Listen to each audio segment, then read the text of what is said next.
6th, 2012. And I'm very pleased to introduce PAC 129, representing Dryden School. And this evening we have Nathan Sudkambulos, Benjamin Bartels, Branov Madan, Jack Bardage.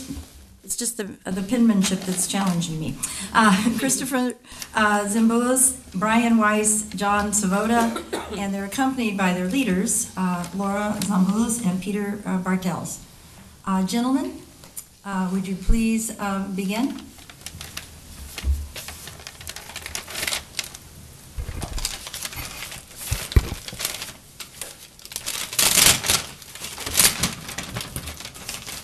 I now color guards attention. Would the audience please rise? Yeah. Color guards forward march. Present arms.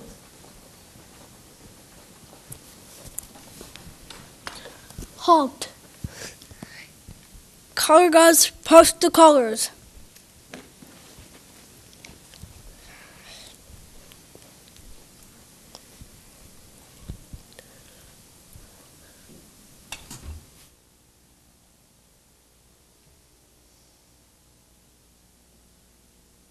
Color guards, salute your colors.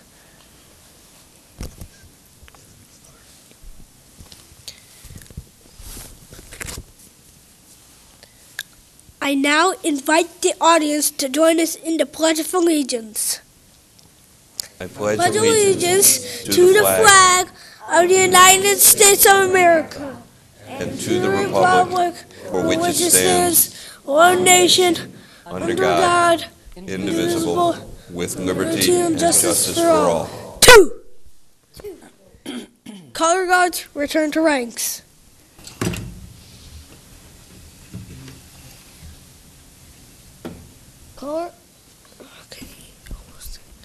Color guards, about face. Color guards, about face. Dismissed. The audience may now be seated.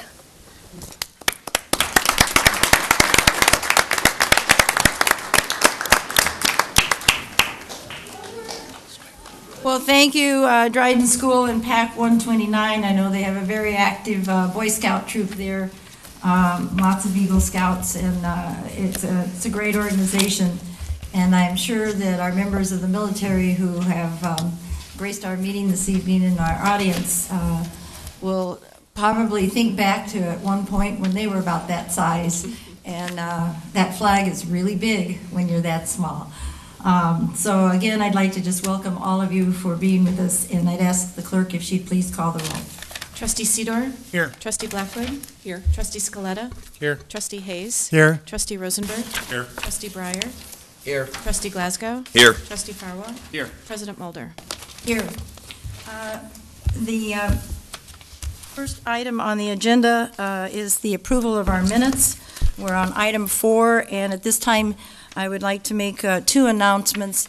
There are agendas if you wish to follow in the back table, and there are some blue slips if you wish to address the board on a subject that is not, well, on any subject, one that's on the agenda, or if it's not, you would be under citizens to be heard. With that, I'd call on Trustee Hayes, our President Pro Tem, well, no, I'm jumping. I need approval of the minutes. First is our Committee of the Whole of January 9th, 2012. Are there any comments, corrections, deletions, or additions? Pass. Pass. Approval. Second. A motion by Trustee Rosenberg, seconded by Trustee Scaletta for approval of those minutes. Note the recusal of Trustees Farwell and Glasgow. Any other comments? All those in favor of the motion signify by saying aye. Aye. Opposed, say nay. Motion carries. Next, we have the minutes of the Committee of the Whole meeting held January 23rd, 2012. Again, any comments, questions, or concerns? Move approval. Second. There's a motion by Trustee Farwell, seconded by Trustee Rosenberg. All those in favor of the motion signify by saying aye. Aye. Opposed, say nay.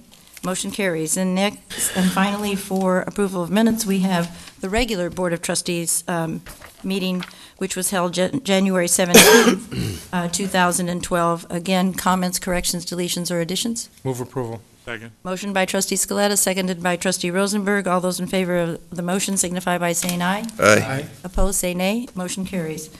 We now call on Trustee Hayes for the report on and a motion for the accounts payable dated January 30th, 2012. Thank you, Madam President. I would move approval of the payables in the amount of $1,398,236.80. Second. Motion by Trustee Hayes, seconded by Trustee Farwell. Any other comments? Anyone in the audience? Roll call. Trustee Hayes. Yes. Trustee Farwell. Yes. Trustee Breyer. Yes. Trustee Glasgow. Yes. Trustee Scaletta. Yes. Trustee Rosenberg. Yes. Trustee Blackwood. Yes. Trustee Sidor. Yes. President Mulder. Yes. The motion carries. We now move, we've made it all the way to item 6, for those of you who are following, recognitions and presentations. This Board of Trustees is very fortunate to have so many wonderful residents who volunteer. Many of these trustees served in this capacity prior to being elected to this board. Many people really want to become part of our village and have a voice. The one wonderful thing is that they all have expertise in certain areas, and they contribute greatly with that professionalism by giving advice and taking care of a lot of business that only needs to be sort of reviewed by this board to concur with their recommendations. Tonight, I'm very, very pleased to be able to recognize someone, and I can't remember, Kirsten, whether it was you were 28 or 29 years old, approached me in the parking lot at the downtown Jewel and said, I'm an architect and I want to get involved in my village. And did she? She served for 15 years, 9 years, and 1 year in addition to that as chair on the Zoning Board of Appeals. And you really need to know about neighborhoods to be on this board. And then she served an additional 6 years using her great talents as an architect on the Design Commission. And if you would please come forward, and I'd like to meet you there, Kirsten, to give you a proclamation, which I'll read. Come on all the way up to the front. And I think this might, yeah.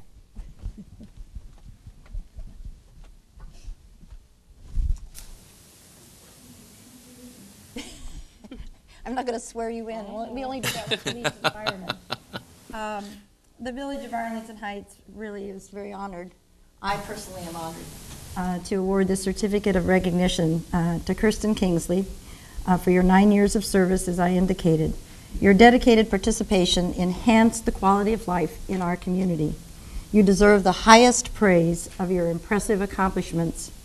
This certificate of recognition is presented to you in appreciation of your generous and thoughtful service to the citizens of the Village of Arlington Heights. Signed by myself and all of our 8 trustees. We can't thank you enough of the hours you spend driving up and down to see the properties, to then decide whether it's warranted or not.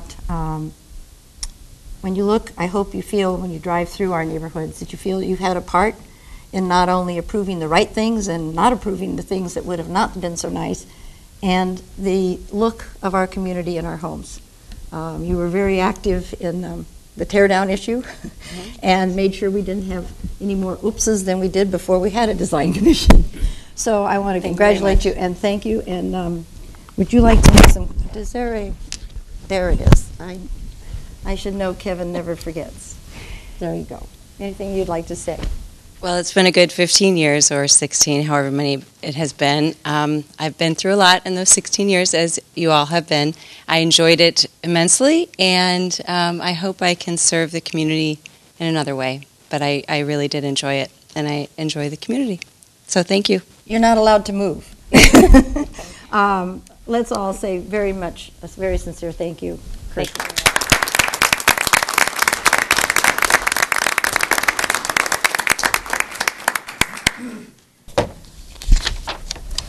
Now, I'm supposed to go back and sit down, but I know I have some American Legion, Merrill Guild Post 208, who've had a wonderful honor. Dear gentlemen, why don't you all come up here so we can have you all in a good sight of our camera.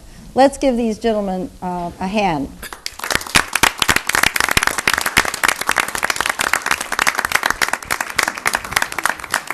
Line up over here at a circle. I'm going to give you some good camera time here. Now turn around and face our audience. This I'm going to get up close to you here. This is a tremendous opportunity to recognize. I am sure that there are people throughout our community who have seen these gentlemen post the colors, just as you saw our scouts this morning. The other thing that's we admire and respect them is that they show up at many, many unfortunate funerals for our veterans. And it's only a very few that get certified by the Department of Defense as a real honor guard. So I'm going to give it over here. Is this the commander? And they can tell you a lot more. You got the mic. Good. Mayor Mulder, trustees, ladies and gentlemen, thank you for having us tonight. I'm Gene Farringer, the commander of the Color Guard. We are the American Legion Color Guard Post 208 of Arlington Heights. Color Guard members have served active duty in the Army,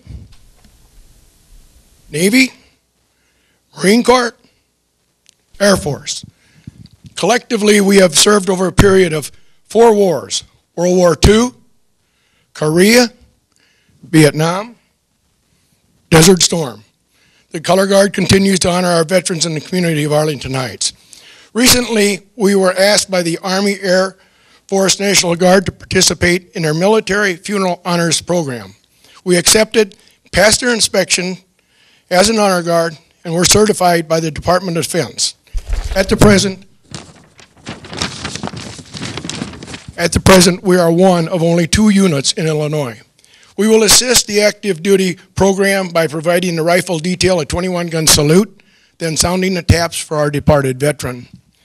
While we're here, we want to thank the community of Arlington Heights for all the work that they have done to give us the beautiful memorial park that we have here in town to remember all of our veterans. Thank all of you.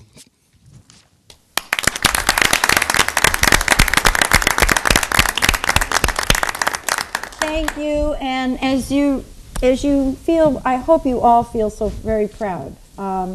There's no way we as citizens who do not serve or have not served, I think this should be working, maybe it's not working so well, can sincerely and maybe appropriately say thanks, because you're always there when we need. And the military has had such a role, but you're always so modest. Just stand at attention and do what you have to do in not so nice conditions, as we saw all the hands come up. Thank you. I'm very impressed. So many of you made it this evening. At least it's not snowing. That's good. And if you ever want to help snowplow, our public works guy is over there. He knows how. No. He's checking them out now. But thank you for all you do. Arlington is very fortunate to have you so close by, and I know that you attend so many ceremonies on Memorial Day, Veterans Day. I see you at the Lutheran Home. You're just everywhere. So thank you, and again, a round of applause for these gentlemen and for what they've done, and continue to do.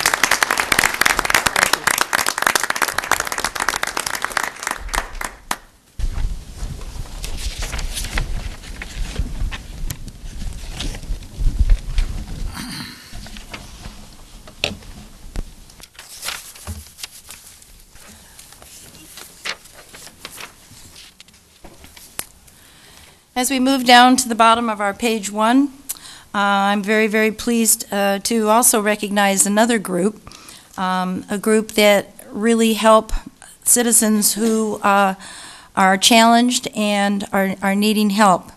This evening, the Village Board of Arlington Heights is very pleased to recognize by a proclamation for the Alexian Brothers Center for Mental Health, who is celebrating their 50th anniversary. And I'd like to share this, and I'll read it from here so I can make certain that I get it somewhat right. Whereas the Alexian Brothers Center for Mental Health, ABCMH, opened its doors to the community in March of 1962, providing holistic and compassionate services to those with emotional problems or chronic mental illness in Chicago's northwest suburbs. Whereas the center opened with one full-time social worker and one part-time medical doctor. Staff has grown to 80 specialized professionals serving over 3,200 clients each and every year, offering a variety of therapeutic supports to provide a pathway to health, recovery, hope, and independence. Whereas ABCMH's driving goals can be summarized as access to care for all in need, recovery, and outcomes-based effective treatments, client and community partnerships that engage and empower the holistic care. The main service area from which Alexian Brothers Center for Mental Health serves under and/or uninsured clients is in Arlington Heights, Palatine, Mount Prospect, Wheeling, Des Plaines, Prospect Heights, Rolling Meadows, Inverness, and parts of Buffalo Grove, Barrington, and Schaumburg. Whereas 1 in 3 American families struggle with mental illness, and Alexian Brothers Center clients represent the broad range of all these mental health issues: severe depression, severe anxiety, bipolar disorder, post-traumatic stress disorder, postpartum depression, self-injury, suicidal thoughts, schizophrenia, and developmental disorders. The center offers counseling, medication management, and many other comprehensive services that are tailored to each unique individual. ABCMH's our clients have had the lowest hospital readmission rate in the Chicago area.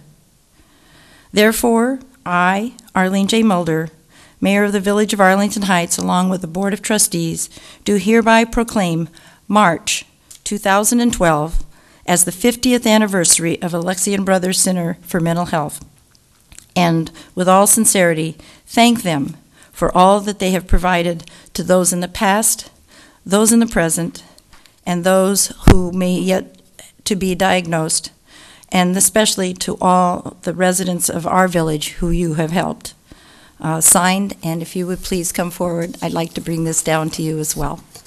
Let's hear it for this health organization.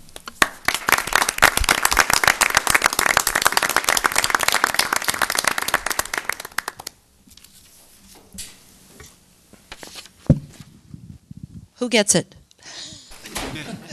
Father? Okay, I think we'll go to the Lord first. I am very, very proud, and I hope you get one from every community that I read off in the proclamation.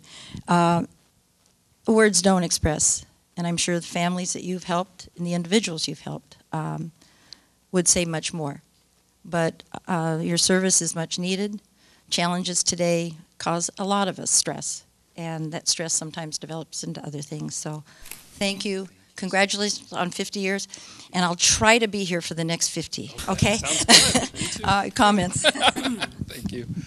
Well, thank you, Mrs. Mayor, and as well as the trustees. We really appreciate this recognition, and we also appreciate the support. Being here in this community for 50 years has meant a lot to our clients and to our staff to have the support that we've received from the town. And I wanted to announce that we are moving, but we have decided we're definitely staying in Arlington Heights. We are going to be just a little bit further north from where we're at right now. We'll be at by 53 and Dundee off of Kensington, so or Kennecott. I'm sorry, Kennecott, 3436 Kennecott. So I just wanted to make that announcement. We'll be moving in the next month, but we really, why we've needed to do that is because we have grown and we are needing some more space to care for more people in the community. So we believe that our new space is going to be very conducive to that, and we just thank the village for all the support that they've given us across 50 years. years, and we've really seen some amazing treatment discoveries and medication discoveries for mental illness in these last 50 years. We've really come from a point of not knowing a lot about what drives these mental health conditions to having a much greater understanding of the biology and what treatment interventions are necessary to help support people with getting back on their feet and being as independent as possible. And I'm really excited to see what's going to happen in the next 50 years to come. Oh, well, thank you. And father? Brother. Oh, brother, that's right. It's not a father, he's just a brother. Somebody should explain that to me. I don't know. I know. Okay, but you're a priest. No. Oh, you're a brother. Yes. There's a difference. Male version of a nun. Oh, I'm not even going to try to figure that one out. But thank you. Alexian Brothers has done so much throughout the suburbs here, and the hospital keeps growing, as does Northwest and so many. And there's a great comfort in knowing that help's not very far away as we live up here in the Northwest Corridor. So. And we're proud to be here. Thank you. Oh, thank you. Do you have any other comments? No. No? Okay. He's going to take his plaque and go. All right, thank you. Oh.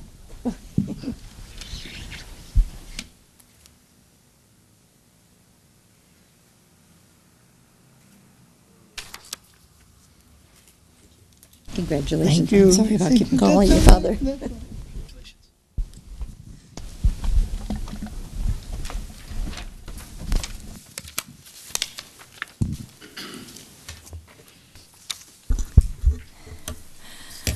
That concludes our recognitions this evening, and they were 3 tremendous ones, and I again want to congratulate all of them, our volunteers, our citizen volunteers, as well as our wonderful American Legion and military who served in all the branches, as well as the Alexian Brothers who have and will continue to serve all of our publics. So we move on to our old business, and the Committee of the Whole meeting of January 23rd, we had one motion to be reported out this evening, and I'd call on Trustee Breyer. Thank you.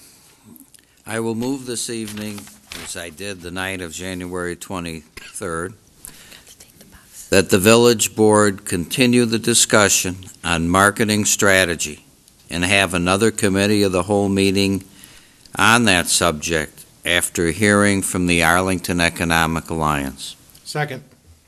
A motion by Trustee Breyer, seconded by Trustee Scaletta. Any other comments in regards to the motion? All those in favor say aye. Aye. Opposed say nay. Motion carries unanimously. We now move to the consent agenda. The consent agenda, I would ask if there are any trustees who wish to vote no or pass on any item on the consent agenda. Are there any trustees who wish to remove an item so that it can be discussed? Anyone in the audience wish to remove an item which is on the consent agenda? And for those of you in the audience, that's all the items on page 4 and 5.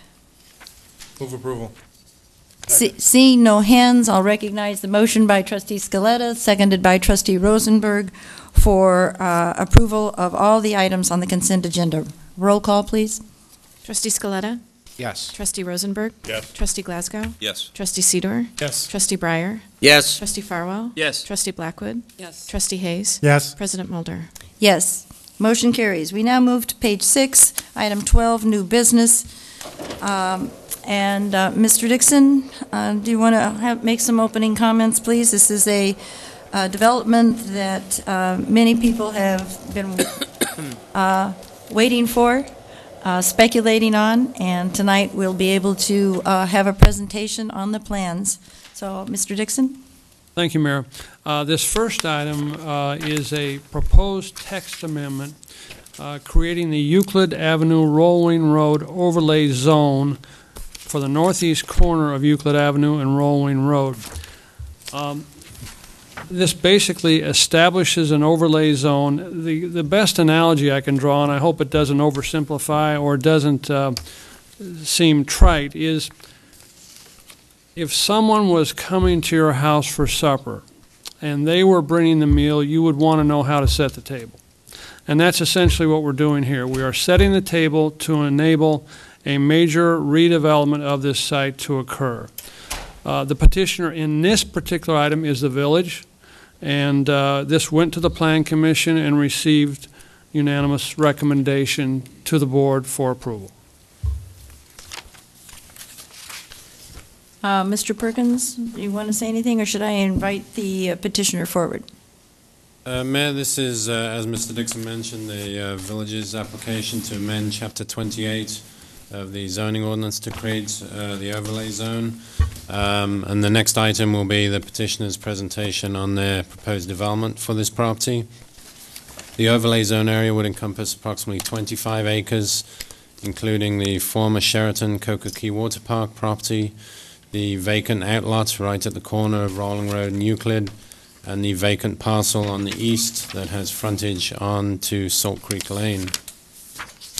The intent of an overlay zoning district is to allow for greater flexibility in the underlying zoning district, and in this particular case it would address density, setbacks, and permitted uses that would otherwise be difficult for this development to occur that you'll hear about in the second item. The current property is designated a combination of commercial and mixed uses on the comprehensive plan. The petitioner is requesting to amend that to mixed use for the entire site, which is consistent with the surrounding area. The specific overlay zoning text amendments would include changes to the density requirements to allow a different land area calculation of 300 square feet per dwelling unit for one bedroom or less units and 400 square feet for two bedroom units. Currently, the B2 and the B3 zoning districts require 3,500 square feet per district. So that's approximately 12 units an acre versus what is proposed would be more in this particular standard in line with the B5 district, which is in a range of 100 to 140 units an acre. Items B and C propose some setbacks. Currently, the B2 and the B3 district have no setback requirements. So in this situation, the overlay zoning is a little more restrictive, allowing for a better landscape presence along the area roadway network and setting some standards for building setbacks. Item D is a list of uses that we felt were not conducive for this site. These are more automotive type uses. And the intent of the proposed development is a high quality mixed use with quality restaurants and other uses. So we're recommending that these particular uses be prohibited. And then lastly, that any development in this area would be subject to a plan unit development, which currently is not the case. So this is a summary of those zoning text amendments, and I'll be happy to answer any questions.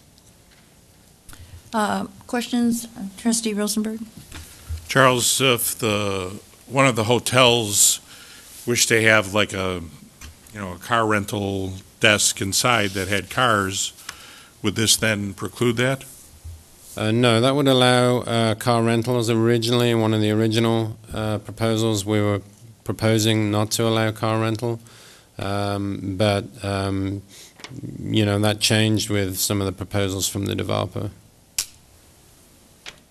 But doesn't this, so is this saying it wouldn't include motor vehicle sales along with incidental as Correct. Opposed to just rental? Correct. The rental, the item you're referring to is the rental of vehicles that are incidental to a car sale business, which would not be allowed, but the actual car rental component on its own would be. Okay, thank you. Trustee Farwell? Mr. Perkins, did you go through the uses in our current zoning books, and you've determined that these are the only uses that you really don't want on the overlay? Correct. Currently, the site is zone B3, which allows many more automotive type uses. The proposal by the developers to rezone it to B2, which restricts those uses. And then from the list of B2 uses, these were the ones that we felt would not be appropriate given the character of the development that's being proposed. Okay. And then on B and C, when you're talking about the setbacks of 15 feet along Euclid Avenue, that just seems, layman's approach, just seems like that's a kind of shallow. How do we come up with that? Was that based on the proposal itself? Or does this fall in line with the B2? It's, well, the B2 has a 0 setback, so under the B2, they could have the buildings right up against the property line, and we felt that that was not appropriate given this location. In other locations, such as the downtown, it is appropriate. So we felt there needed to be some building setback, and we worked with the developer, and this is consistent with their proposed plan. So, and mostly the buildings along Euclid and Rolling Road are either 1 story or potentially 2 stories. They're not any taller than that. So we felt the 15 feet was appropriate. And the same with the parking lot setbacks. Currently, there is no setback requirement other than the requirement to screen a parking lot with landscaping, which could be done in, say, 3 or 4 feet. And we felt requiring 15 feet along Euclid and Rolling Road and 10 feet along Salt Creek provided a greater landscape area. But at the same time, we wanted some of the buildings to be closer to the street, so they had greater visibility. Similar to a deer park, where you have buildings that are brought out to the street that are more eye-catching and draw you into the development. So we felt it was good to have the buildings further forward, as opposed to having a sea of parking before you see the buildings.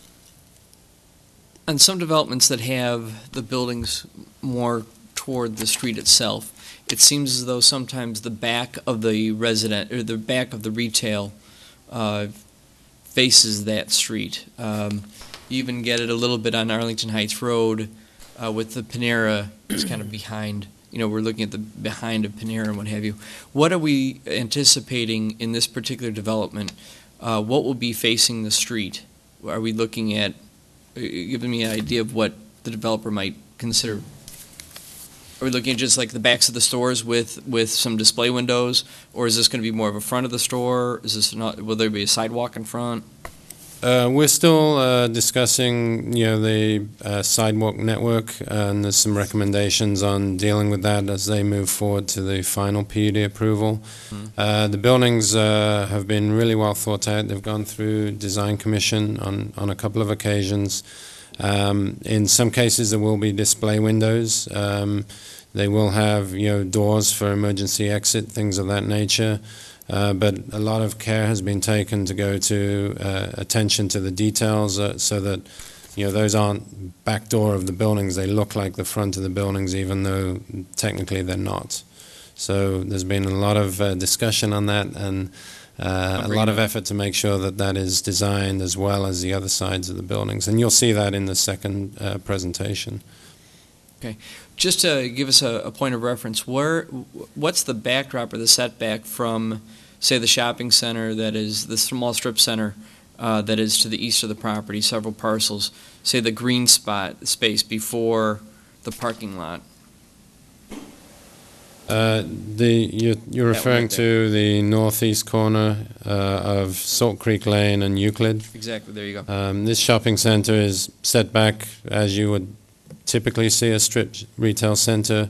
It probably has a 5-foot landscape setback along Euclid Road, and then 2 bays of parking before you get to the face of the building. Okay. So if you go to the east, go to the northwest corner where the office building is, would that green space be approximately 15 feet then? 10 to 15 feet there? I'm just trying to figure out, topographically looking at it, where the buildings are going to be falling on the subject site. I have an exhibit on the next presentation I can bring up now and show you. It looks like the office building has a larger setback, but I can't tell from this aerial exactly what that measurement might be. Correct. Okay, that's it for now. Thank you. Other questions on the overlay from anyone else? Any comments from the petitioner in regards to the overlay? These are all our requests, okay. I would move approval. Second. Motion by Trustee Hayes, seconded by Trustee Glasgow. Any other comments? All those in favor, voice vote? Okay, all those in favor? Later. All those in favor of the motion signify by saying aye. Aye. Opposed, say nay. Motion carries unanimously. We move then to the second part, and that is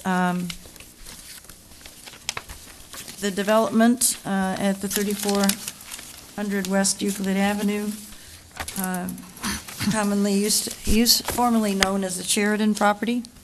The overlay zone has sort of put out the roadmap, I guess you'd call it, to what can or cannot be done here. And I would again call on Mr. Dixon. Thank you. This is the heart of what the developer is proposing. This entails all phases of the proposal. I think what's important to remember is that although there are 15 requests being made as part of this petition, for tonight, we remind the board and those who are watching that this is a preliminary plat of subdivision to divide the subject site into 5 lots. It's a preliminary plan unit development amendment, an amendment to the village's comprehensive plan, and a special use to allow up to 300 hotel rooms, a special use for each parking structure, and then a number of other related requests. What I'm trying to stress is that this is the preliminary round.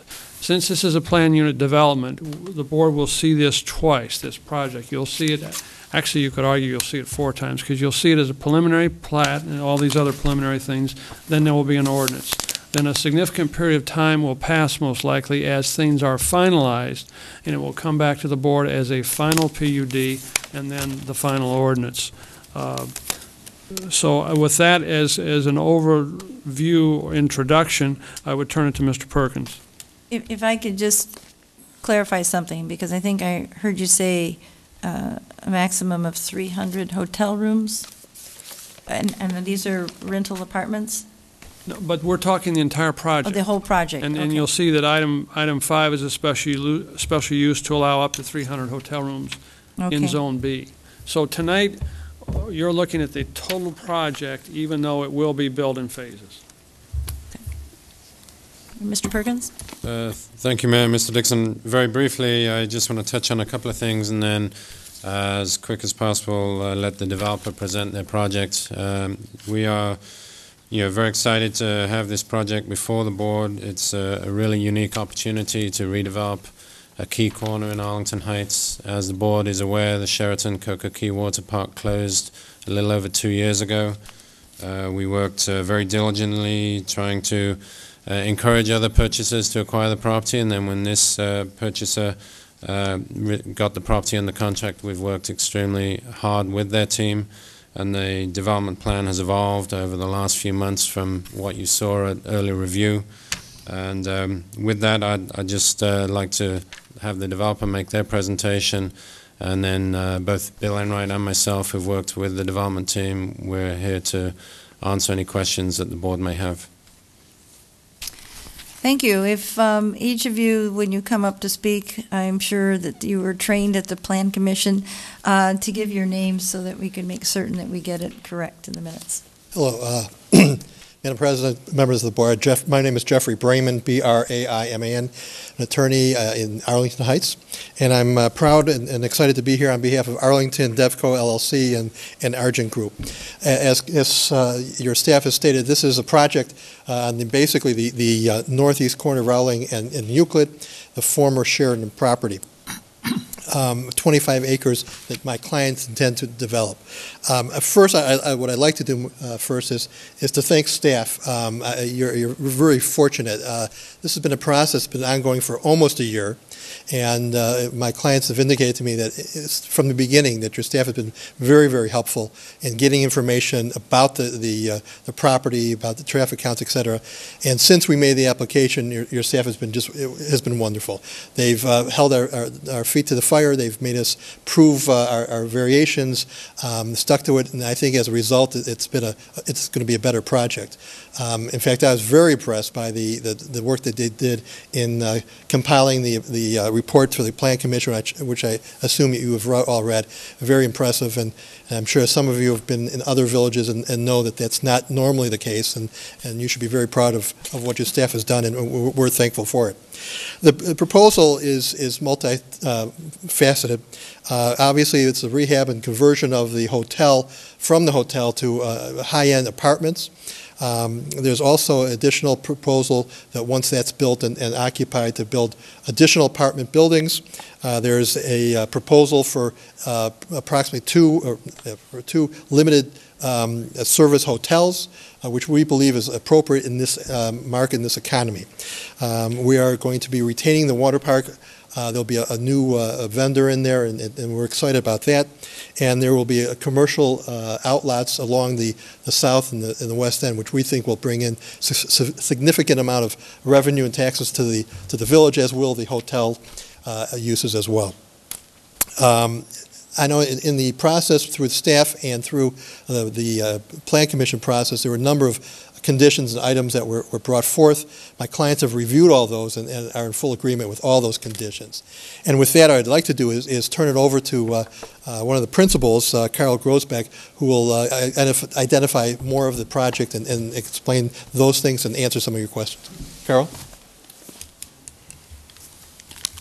Carl Grosbeck, the Argent Group, 3400 West Euclid Avenue, and it's Groesbeck.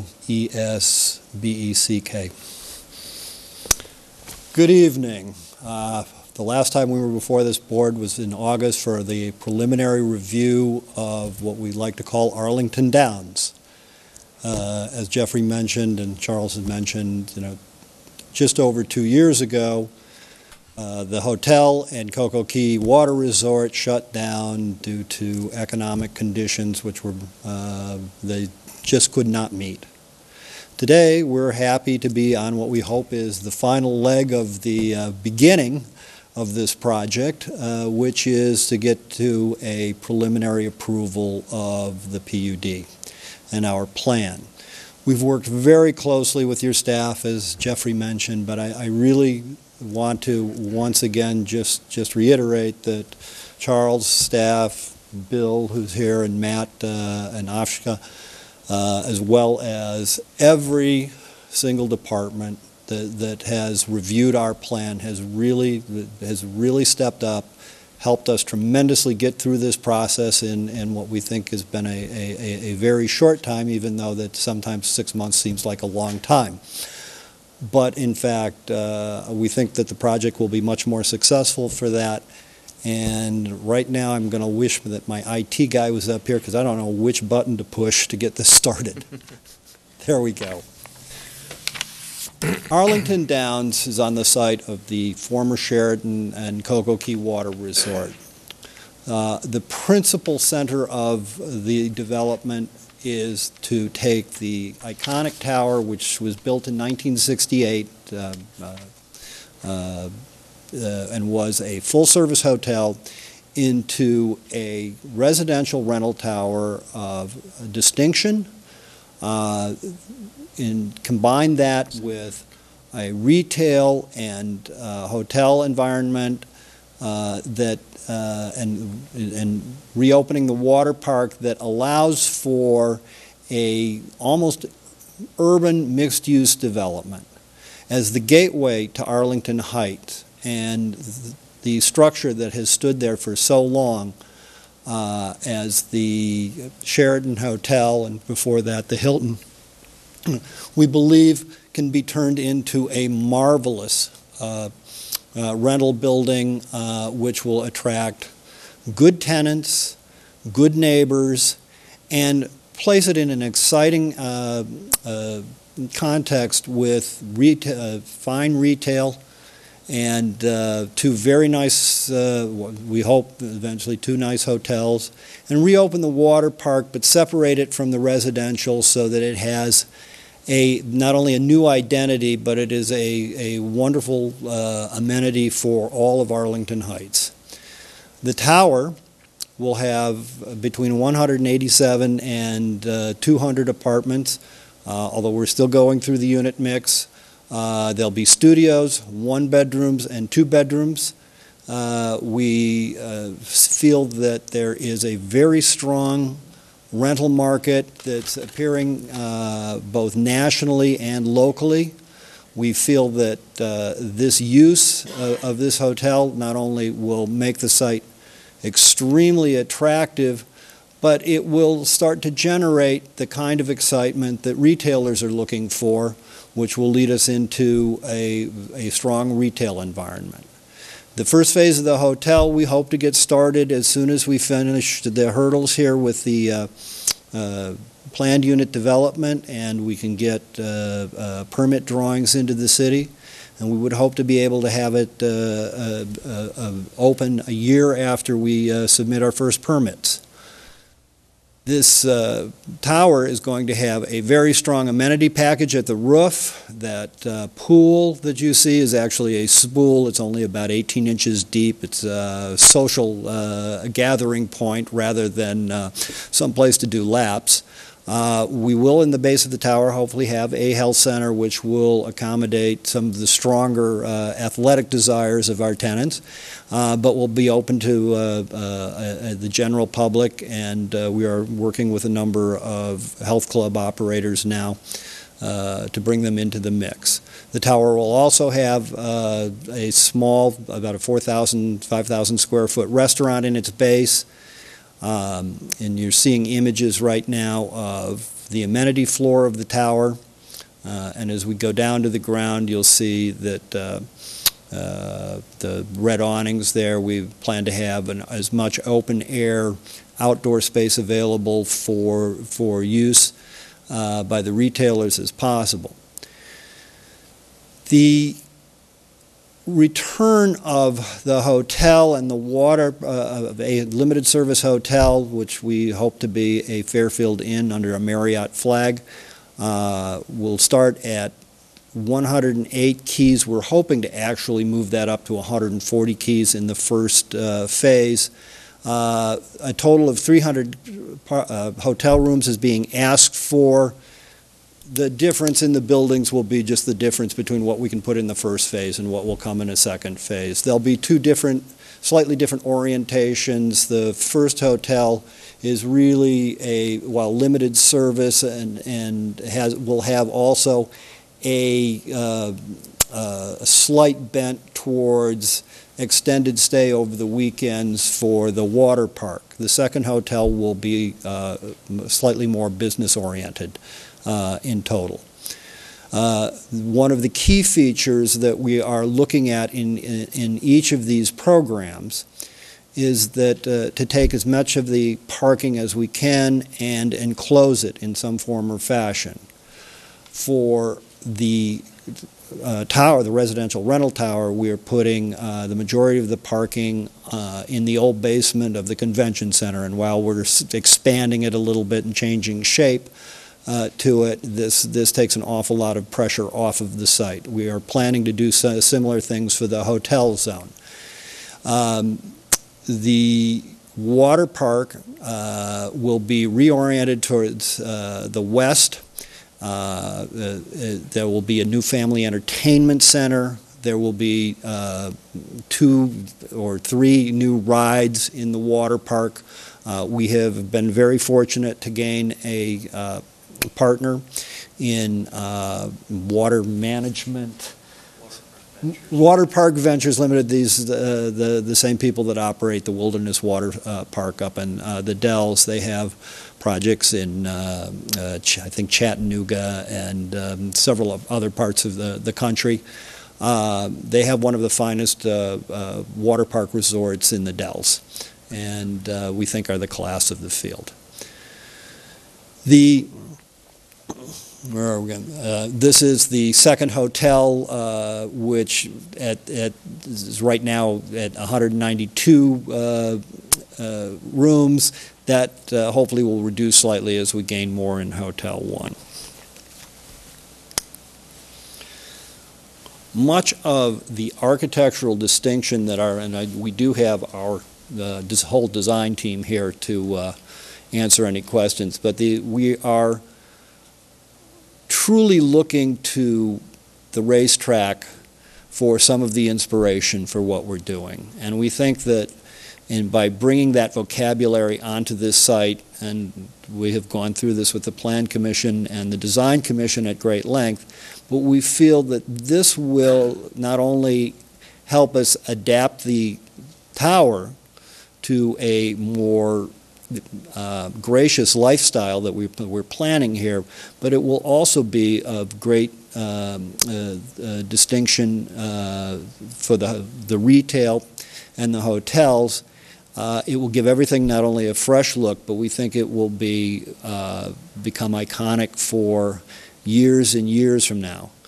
These are the two new towers. The East Tower will be 19 stories. The West Tower will be 14 stories. There'll be a total of about 460 units planned. We would like to build them both at the same time. It may be that we have to phase them one after the other. We think that the strength of the I-90 industrial corridor, the proximity to Schaumburg and proximity to O'Hare will make this a very, very viable residential rental market. And we think that its location here at the entrance to Arlington Heights will give a signal of the great viability that we find in Arlington Heights, in which we're very pleased to be here, if for no other reason than we think that Arlington Heights is a very, very special village and a very special place. The retail component, we are again introducing elements from Churchill Downs, if you will, or the racetrack, with a campus-like setting with walkways that internalize into the site, but as hopefully as we turn around here, you'll see that we are not disregarding the street exposures at Euclid and Rowling, and we're carrying the same vocabulary around the buildings all of the way. So while their primary entrances will face into the site, their visibility from Euclid and Rowling will be such to be very inviting and not look like the backs of buildings, which was recently raised. There is a total of about 108,000 square feet of retail that is proposed on the site. 72,000 is in the 1- and 2-story buildings that are the retail buildings that you see here that are along Rowling and Euclid Avenues. And the balance is in the base of the tower, which is the health club and the restaurant that I spoke of earlier. The primary focus that we've had is to get through this plan to give you a very, very good idea of what we plan in phases. The most important element for us to get started with, of course, is the tower, the first tower, the hotel, and the water, the first phase of the hotel and the water park. These will be the keys to bringing in fine retail and promoting then the future residential towers. But it is very important to us, and we have gone through some very extensive phasing plans with staff to show how we'll achieve this. We're very we're very pleased at the reception that we've gotten for this, and we hope to have the entire site completed within 5 years. But parts of the market dictate that we have to get the first pieces done, especially the tower, the water park, and the first hotel, to really bring in the kind of quality retail that we're all looking for, which will be approximately 20,000 feet of restaurant and about 50,000 feet of conventional retail. And at this point, I think I could open it up for questions, and I will be, if it's all right with the board, if there are specific questions in any area, I'll bring up either the architects or the engineers. We'll start with Trustee Hayes. Well, thank you again for bringing this proposal and development forward to the Village of Arlington Heights. It is a very exciting project. And if the finished product looks anything like what we're seeing on our screen, it's just going to be tremendous for our village. So thank you again. I'm trying to remember back to when we did have the early review meeting here before the board. I don't remember towers 2 and 3 being part of the proposal at that point. We had a larger single building at that time that was a much more massive, lower rise, but much more massive presence on the site. Working with the staff and working really with the market, we divided it up into two buildings. So we are going more vertical, but less physical mass. We're trying to break up that mass by going higher on the site. Yeah, and you addressed it a little bit in your comments, and I certainly saw the market study information in the materials that we were provided and reviewed before this evening. So I guess the question is, do you feel that there is enough of a market to fill all of these apartment units once towers 1, 2, and 3 are built? Yes, we do, absolutely. There is a change going on in the entire housing market, and there's going to be a much stronger emphasis to rental than there is today or what we have seen in the last 10 to 15 years. That change is already happening very dynamically across the country.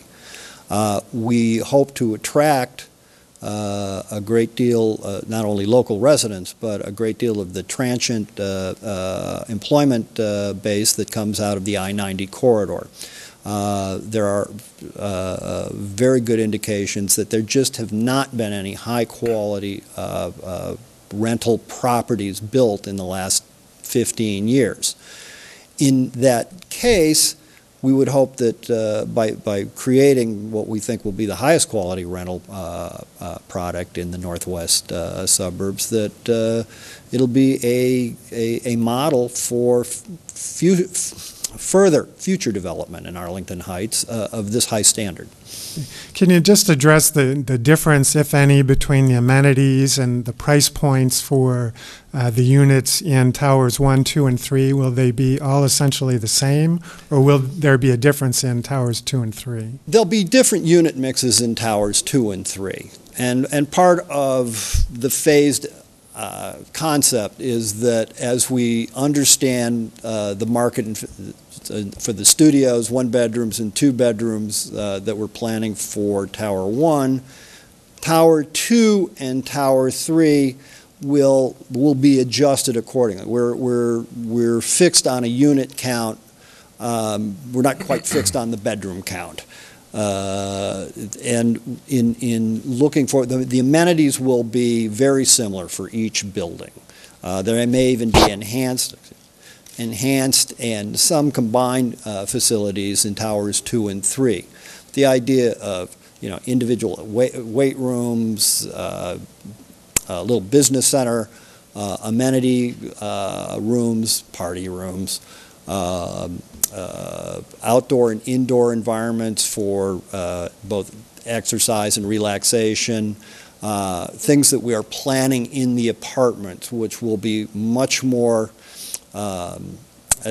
shall we say, digital in nature, just communication, access to your apartment, your ability to control your environment from your iPhone, all of the things that we're starting to see happen in the market across the country as the market is really adjusting to the new reality of who our client base is going to be.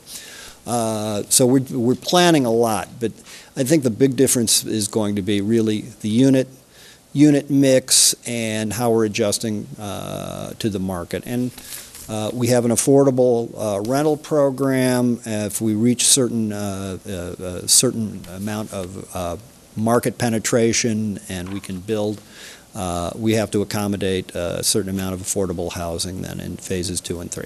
Okay, thank you. Trustee Glasgow, then Trustee Rosenberg.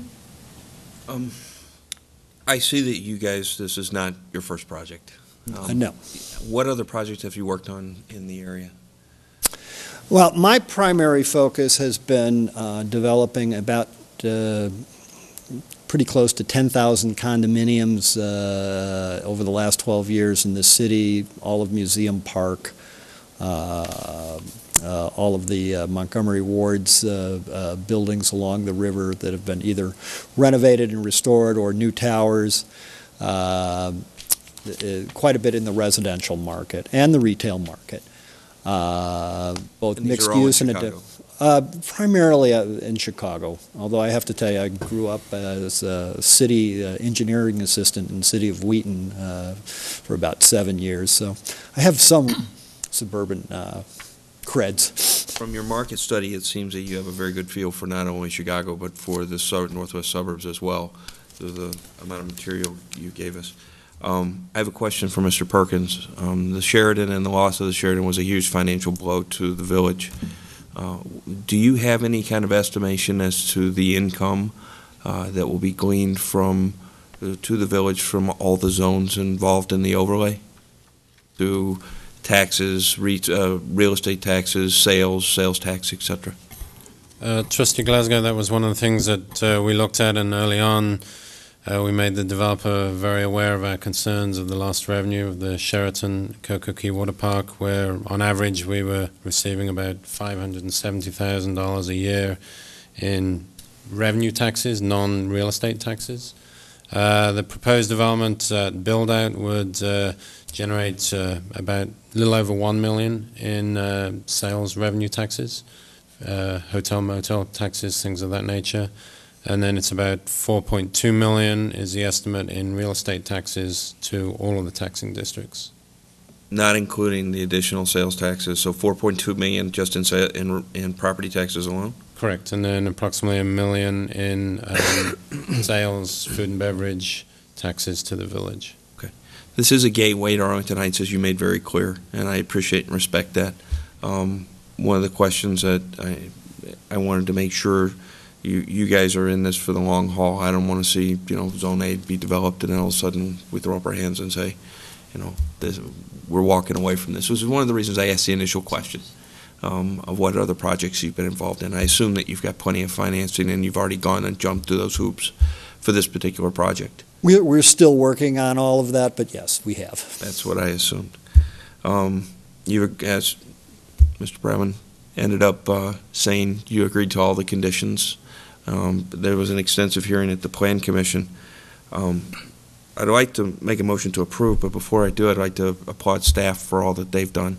Looking at this incredible project that I have before me, not only is it going to bring jobs to Arlington Heights, but it's going to bring revenue and beauty to a gateway area of our village. We've heard the criticism of you guys not doing enough to bring business to Arlington Heights, and we look at other villages and you see them grasping at small projects, and somehow we've managed to land something that is this big and is going to turn what, when I drive by, looks to be a blighted area to something that, from what you've showed us, is going to be quite beautiful. It once again reassures me that people like yourself and bankers as smart as some of my colleagues here on the board are bright enough to know that Arlington Heights is a good investment, and I appreciate and respect that. Thank you. Every time I see things like this, I look at Arlington Heights and kind of think of her as the beauty queen, and the people who criticize her kind of looking at the one mole, saying the mole, she's beautiful, but I don't like the way that mole looks on her face. It's a beautiful town, and we're lucky to live here. I am very, very appreciative that you guys chose Arlington Heights and chose this particular section. I am absolutely glad that you guys decided this project looks beautiful, and I'm proud to make the motion to approve this particular project. Second. A motion by Trustee Glasgow and a second by Trustee Breyer. We've got other comments. Trustee Rosenberg and then Trustee Farwell. I don't see the mole, but that's okay. The beauty mark. It's a beauty mark. Yeah, there you go. Beautiful project. As I was watching the video, I felt like you were almost like one of those projects that in Abu Dhabi they carved it out of the ocean with all the blue around it and everything. So very nice. Just some questions, heavily parking driven, I guess. In a number of the areas, there was discussion about where parking would be, and so I have some concerns over the way the parking is laid out and with the amount of structures that we have, you know, with retail and with residential and with the water park, we've seen in a lot of cases where people obviously try to park in the closest spot that they can to the place they're going to, and as opposed to in the suburbs, you know, they try to find anything that's close as possible, whereas downtown people are used to walking more. So it just seems to me that, you know, there's not enough parking. And I know there's a deficit. You know, you're proposing a health club. Up north, we have a health club export that is in off Dundee Road that it's consuming massive amounts of parking in a shopping center that if there was nothing else there, they would take up all the parking there.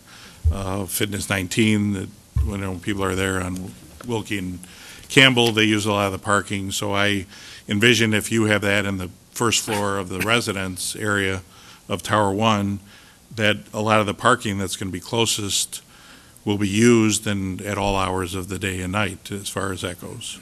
So I don't know if you want to touch on, you know, you can start on that one and I'll go the next. We, to start off with Trustee Rosenberg, we have spent a great deal of time working with staff on how we're going to accommodate the parking. And I don't know if you have seen or been able to go through the extensive parking analysis that Steve Corcoran, who's here tonight, and may be called up on the specifics here shortly. But first of all, we feel very confident, understanding the size of the health club, the times and uses of health clubs, which are predominantly early morning and early evening, how that will mix with our retail environment and the parking that has been allotted for them. And we're going through a little different tact than most developers do with parking, which is we're looking at some very sophisticated parking systems that will allow the master developer, who will stay in charge of the site,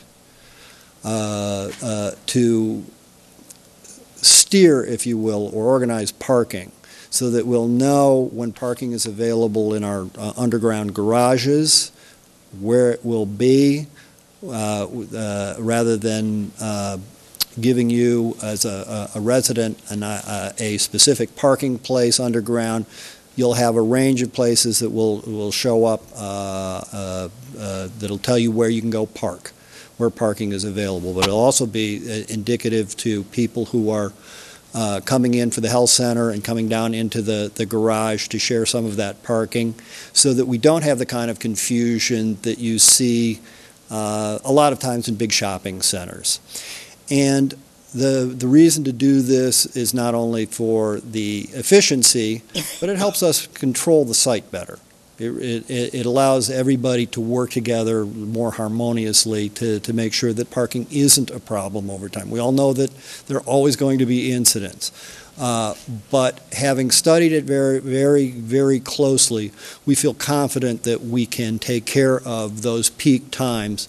And our documents bear us out, and I think that we've been able to bring staff along with us on this after a lot of blood and sweat and tears, but we feel very confident about it, that we'll be able to accommodate those kinds of shifts. We've looked at parking, 24/7 by the hour through the day and night, to make sure that we really do have the kind of coverage that we're looking for. If we run into problems, because this is a phased project, if we start to feel like we're running into problems, then we'll have to come back and make some adjustments. But we hope to get the density that we're looking for, and we think that we do have the parking. I guess so if I understand this correctly, that if I'm a resident in the residential tower one, the underground parking will be basically open. So, for example, I won't have a designated spot. I may have to park the furthest point away from where my potential access, or I mean, I don't know how many access points you'll have to the parking garage to the residents, the elevators and things like that? Well, it's a long, flat parking configuration, so you're really not that far from an entrance. It's not like rows and rows and rows deep. It's rather long and narrow, and it'll all funnel to a single point for the residents. It'll be different points for if you're going to the health club or out to the retail. So you don't foresee that as a negative, so to say, as far as somebody taking on a unit without necessarily have a designated space? No, and there'll be reserved areas for residents, and the swing spaces will be in another spot for the health club or the restaurants or the retail. I don't know, I still have reluctance there, because I know that, especially with your discussion about having medical space and things like that, there's a lot of usually need for, when you have a physician's offices or dentists and things like that, that there usually is, in many cases, more demand than actually space there. We did take that into account based on and Steve can correct me, but the ITE is the... For the medical? Yeah, for the medical. Need to come Yeah, up the if walker. Because correct me if I'm wrong, right now, I think the way it sits, there's approximately a 500 space deficit. That's a cumulative deficit without taking any shared parking into consideration. Shared parking would, just by its normal range, would reduce that by 10 to 15%. And we actually meet all the peak requirements. So I think if I read this, so Zone A and B, there's approximately 250 space deficit just in those first two phases. For the record, my name is Steve Corcoran, Corcoran, and I'm a traffic engineer with Erickson Engineering. Real quick, let's just back up to the health club. We think the health club is actually not going to be much of a problem in terms of parking elsewhere on the site, because they're going to be parking underground and have access under there. And I think in this, this time of year, that's going to be a great amenity for them, so not have to be out in the cold after they take a shower and are heading back to work and things like that. So that's going to help encourage those folks to park, right close as possible with the underground garage. In reference to the parking deficits, that's based on the zoning code requirements for Zone A. And that's based on, outside the downtown district for residential, you require 2 spaces per dwelling unit for an apartment. And that represents whether it's a duplex or a quad type apartment all the way up to a high rise. And based on ITE, based on surveys we've done of other luxury apartments, based on your census data of auto ownership, we found that the parking ratios are going to be much less than that 2.0, especially for a high-rise situation like this. I know you had, if I can interject, I know there was some discussion about the fact that it was more like 1.5 or closer to that 1.4 something, or... Yeah, we use for our demand calculations 1.45, which is higher than some of the national standards. It's higher than we also looked at the census data for Arlington Heights in terms of auto ownership by rental unit, whether it's from senior housing all the way through single family. That number was even less than that. So we're fairly confident that the 1.45 is what we're going to see here, or something even maybe a little less, as opposed to your zoning code requirements. So that's where we make up a lot of the deficit, is what we actually see the usage being versus what the code requires, which, again, like a lot of codes, it addresses a whole breadth of types of uses in terms of from a small apartment complex where 2 is appropriate to high-rise where you get more shared parking and less auto ownership. But even if you reduce this computation down for the, let's say, use 1.5 for round numbers, you're still, I think, 75 spaces short just in Zone A and another 50 in Zone B. So you're still 125 spaces short roughly, just for those two parcels alone. Right, and then again, as Carl alluded to, we also then took that, and I know it's very interesting, all these wonderful tables that I did in that report, but we looked at the shared parking throughout the day. Residential, the peak demand is at night. Everyone's home, and that's when their peak demand is. The health club's going to be, whether it's early morning, later in the evening, but some of the residents are going to be gone, still at work or out visiting folks or doing whatever they're going to be doing. So some of those parking spaces are going to be used at night by the residents and then during the day by the restaurant or the health club. So that helps make up that deficit. We're basically, as Carl alluded to, that's why we're going to this open space concept to allow those spaces to be used by others when the residents are gone during the day. But on weekends where typically most of the residents are home, and health club usage is fairly high, you probably have, where you may have one car home or one left, during the week, it might not be as much of an issue, but on weekends, I would see it as more, and especially with usage of the retail, depending on what it is, like if it's a, coffee shop type place, things like that, you'll have more usage. So, I just have a major concern about not enough parking as far as that goes, and especially with, as we continue to add more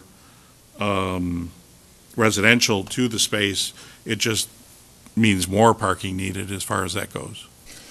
And, and again, we looked at analysis during the weekday and the weekend, but your staff has built in several safeguards to, as this process is, again, it's a 5-year project, that there's going to be opportunities to examine what the parking demand is for Tower 1 before Tower 2 and 3 are going to be built, and we can make those adjustments.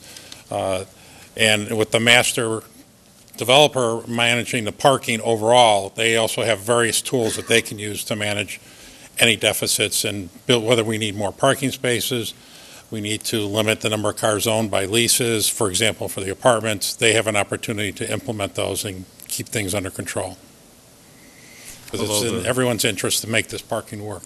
Oh, and obviously there's no one less than myself that obviously wants to see the project here and make it go. I'm just concerned about, what actually happens versus what's actually projected to be here. And, we've seen a lot over the years, a lot of numbers on paper, and, as far as, and we've seen situations where, there have been significant deficits where we expected the spaces to be there, and, people continue to buy multiple cars and things like that, and especially if they're not going to necessarily have as great access to trains and things like that, so they may end up having 2 cars, and even though they may leave one, as far as in a space overnight, and maybe only one's used during the day. So, and once you create this space, it's there. We can't do much about it once it's already built, so you can change subsequent towers in the area of maybe the C and D areas or E, but once A and B is there, it's pretty hard to change that. Right, but there's other management techniques we can apply to, again, help deal with this situation. And again, they also have at the, through their leasing, they can limit the number of cars that these residents own overall. So they can manage that also as part of their leasing program. So, the apartments. To further this, so in the area right in front of the residential tower, there's probably about, I don't know, maybe 20, looks like about 20 or 24 spaces there. The on-street angled parking? Or yeah, the angled parking, correct. Yes. That is correct. And how do you foresee the use of those spaces? We see those as on-street spaces should be used as a short-term parking, whether it's someone running into the apartment, a visitor to pick somebody up, and those will be limited, in some kind of short-term duration. We haven't gone, I don't think, as far as, is it going to be 20-minute parking, 30-minute parking, but it's going to be short-term parking there. For pickups, drop-offs, run-ins, but we don't want residents parking there long-term. We don't want employees parking there long-term.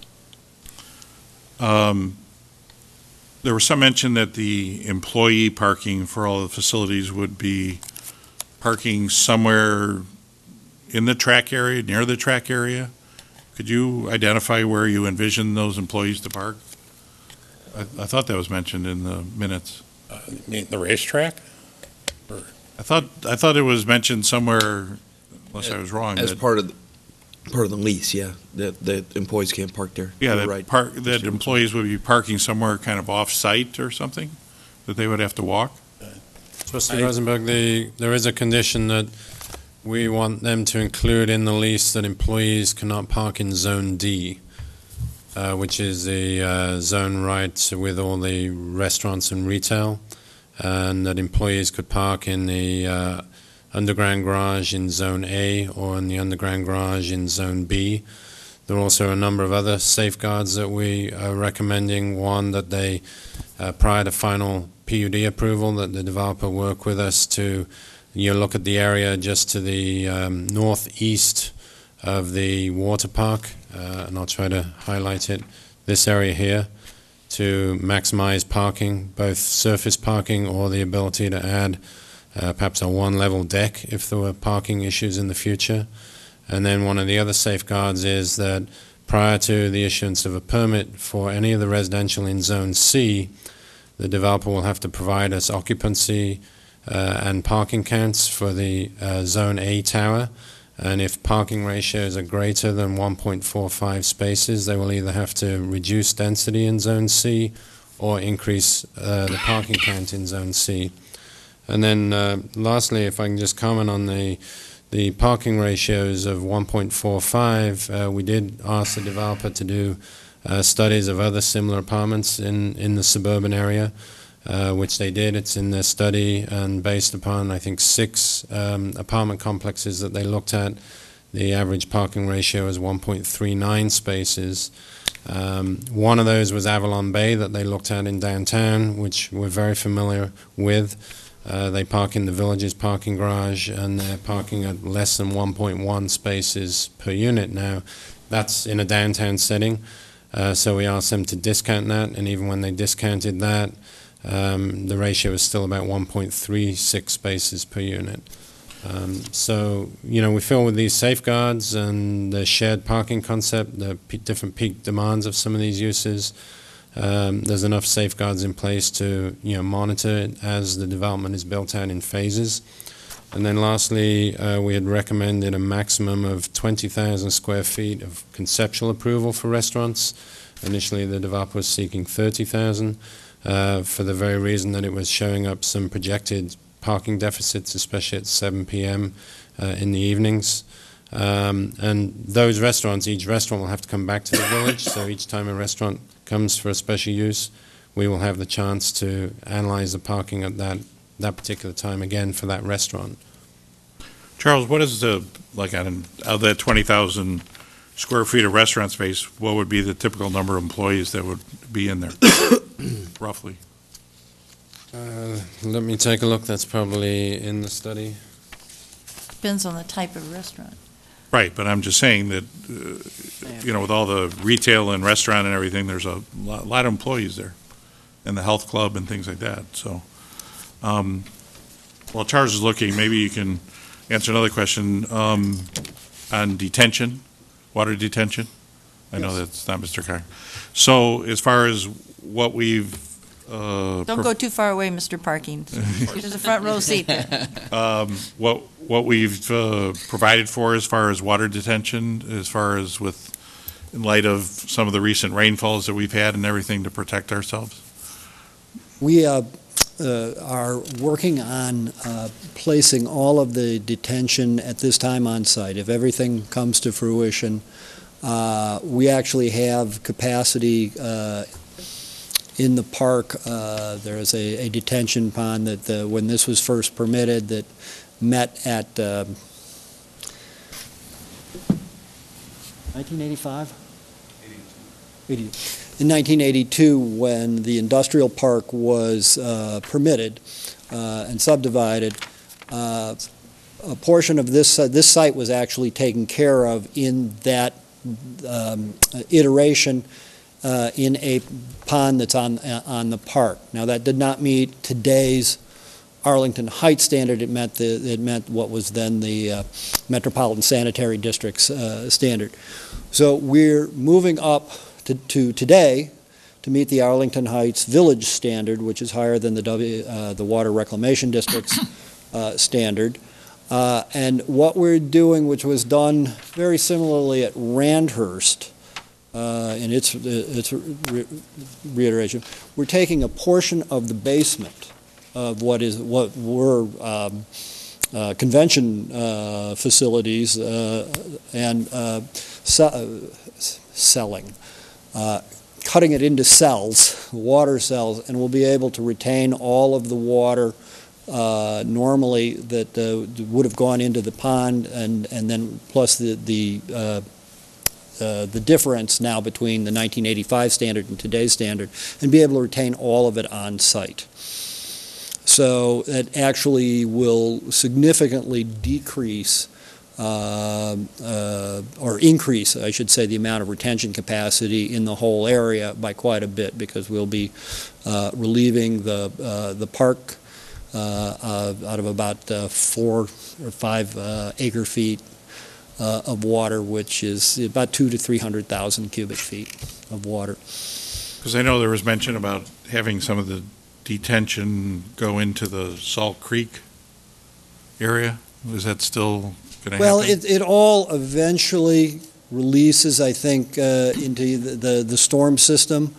Some detention now does go into Salt Creek from that pond eventually, I believe. We'll be retaining in such a way that we won't be overburdening any of the storm system at all, and we'll have, I think, at the end of the day, 6.5 or 7 acre feet of water on site. Charles, has Jim looked at this to the extent that it meets satisfaction in light of last year's astounding rain? Yes, Trustee Rosenberg Engineering has reviewed this on a preliminary basis and have indicated they're comfortable with the approach that they're taking. There are a number of comments in their report that the developer will need to provide more details at final engineering to verify the calculations, but from the stage that this is at, they're comfortable with it. Okay. And the answer to the employee parking for restaurant that was included in the parking analysis is approximately 50 at the peak times. Okay. And maybe last question. The drive-throughs that are being proposed, my understanding is that it's something that will come back to us when the actual tenants propose that? That is correct. So it's just conceptual now that will happen? The restaurants and the 2 drive-throughs are conceptual, allows the developer to go and talk to prospective tenants, knowing that the site has been planned for that. And then once they've lined up those tenants and we know the specifics about them and their peak hours of operation and their projected drive-through demand, then they would submit for those special uses. Okay, I'm sorry, one more question. Hotel parking. The area that is right in front of the hotels and I guess to the north, so that is felt to be sufficient for those 300 units, like in full occupancy? Yes. Trustee Rosenberg, there is some substructure parking there that's that you enter off right now in this plan, you enter off the north end of the parking lot there, or from the road that's going all the way at what would be the north end of the site. And while we're still working on that plan, that we would expect to be able to accommodate about 550 cars between the 300 the 2 hotels and the water park. Okay, great. Thank you. I'm just going to ask, how's all the parking? You have numerous groups that will be using parking. Are you selling parking permits? Are there stickers for your resident parking? And do you differentiate between resident parking, guest parking? And how will you deal with the employees, as was asked? Mayor Mulder, we will have, or Madam President, I should say, to answer the first part of that question, it will be like resident stickers, but you'll have a fob that, and a device that identifies your car. So as it's coming in, the system will read that this car is permitted to be in a certain zone. If you're otherwise, you're either getting a ticket or actually your license plate is getting photographed, and if it's not in one of one of our systems, then you're considered a guest and you'll be pushed to one direction or the other. Employee parking will primarily happen exactly where Charles pointed on the map in that corner, that quadrant. And as we get good employee counts, we may have to come back to you for some structured parking for that. But right now we're seeing that about 100 spaces max will ever be needed for employees at any one time, and it's probably closer to 75. Because my concern, the Avalon as an example, all those people buy monthly parking permits. So, you know, I was... We're going to hopefully make it a much more streamlined concept. We don't want to be dealing with monthly permits. We would rather have a much more sophisticated system so that we can really monitor who's doing what, where they're going, and how they're parking, and how our garages are being used. Trustee Farwell. Thank you, Mayor Mulder. First of all, I'd like to thank you for bringing this concept and this plan to Arlington Heights. It's truly incredible, and looking at all the layouts and the schematics, it's impressive, and it would be very interesting to see it developed. I look forward to seeing it in its full form. But before we get there, I do, in looking at this, have a number of questions. You were talking about your experience of building approximately 10,000 condominiums in the Chicagoland area, more specifically Museum Park. I look now, several years later, there is a glut of condominiums in Chicago that many professionals say it's going to take years and years just to unload. We have a number of condominium projects in not only Chicago, but the Chicagoland area and the surrounding collar counties that are deconverting back to apartments. We have condominium projects that, instead of going for sale, have now gone for rent. It's changed the makeup, it's changed the nature of the animal of condominiums. They are now competitors in upscale rental units like we're looking at. And I know when you were here in August, you were saying that the marketing research that you've been doing strongly indicates that this is a big change in the way we're looking at housing right now, and that it's across the country. And you brought it up in the Planning Commission notes, and you said it again tonight. And I'm wondering if you could take a little bit of time to explain to us in a little bit more detail, other than topically, what is that change, and how do we know that this change isn't merely cyclical as an end result of the large foreclosure market and the inundation of single-family homes right now in the market and the flat housing across the country? How do we know that this isn't, that what we're experiencing isn't just a long phase that we're dealing with, but really a change that's going to last years and years? Because this is rental, so as somebody moves out, you're going to need somebody moving in back in, and that's just not in the next 5 years as this is rolled out. We're talking 10, 15, 20, 25 years out. And you're looking at putting in the first phase between 187 and 200, the second phase up to another 460. I hope we are able to absorb that.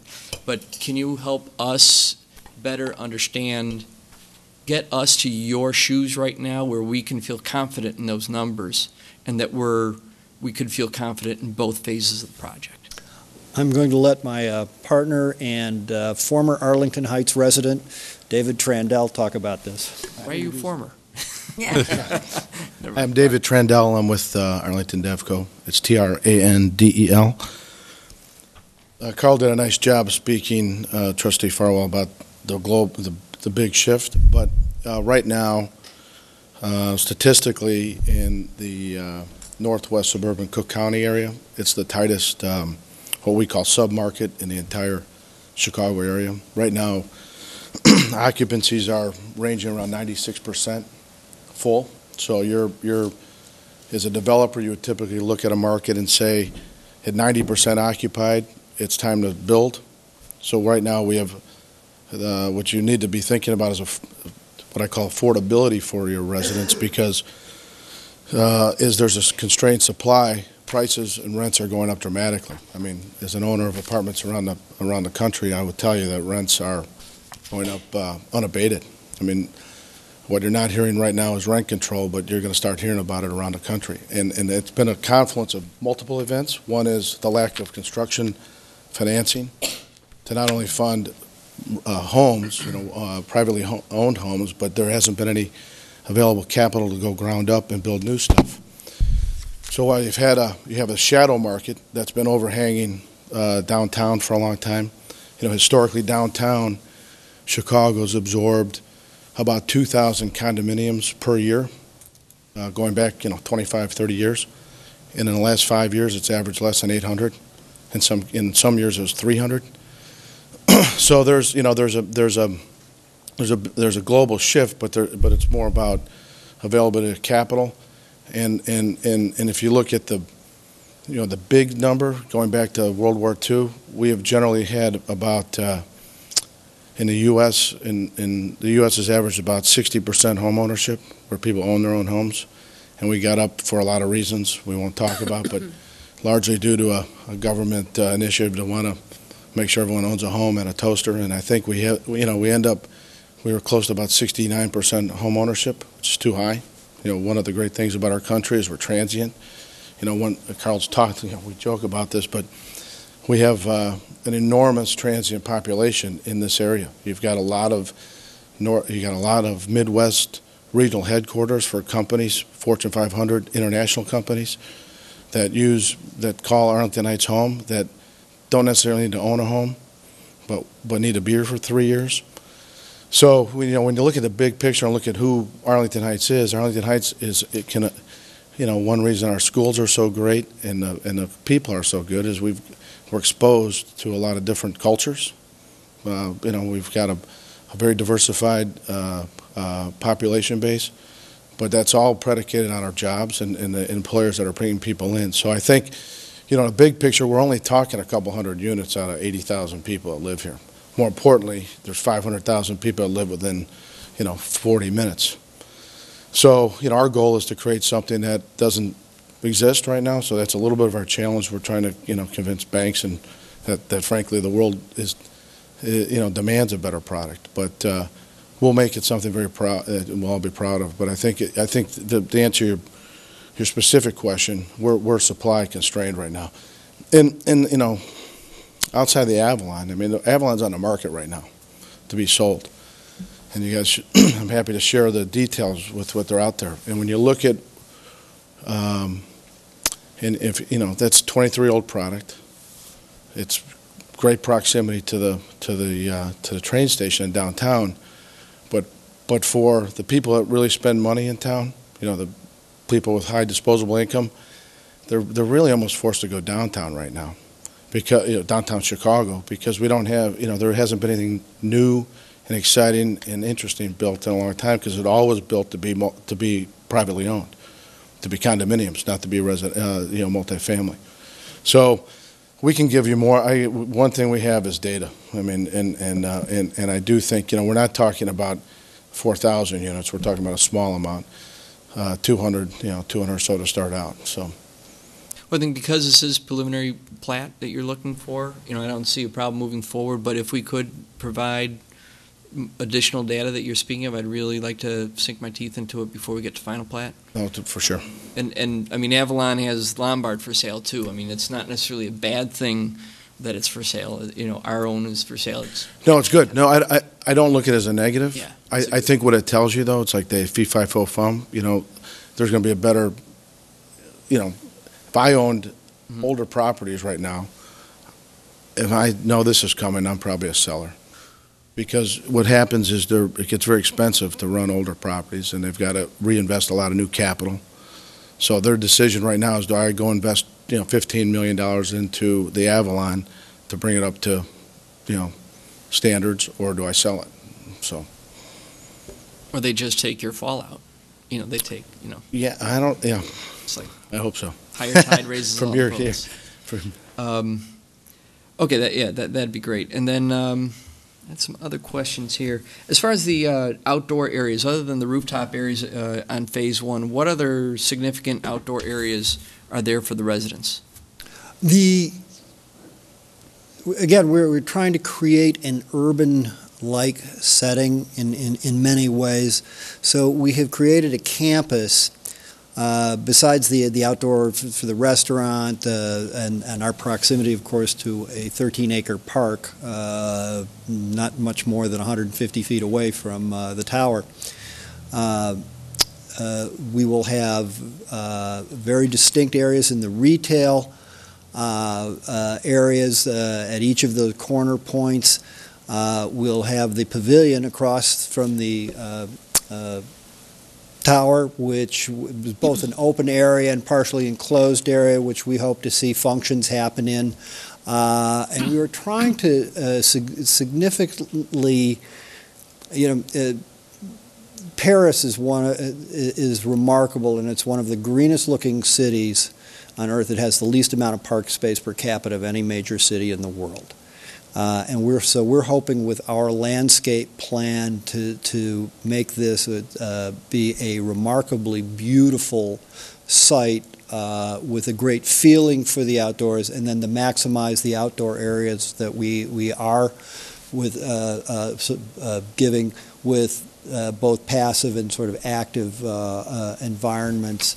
And knowing that we have this 13-acre park behind us, I think the residents will be quite thrilled. We're also, I should point out, one of the earlier conversations on parking, we are also working with our neighbor to the east, the tract, and we're in the preliminary stages of just starting planning so that the metro station is a lot more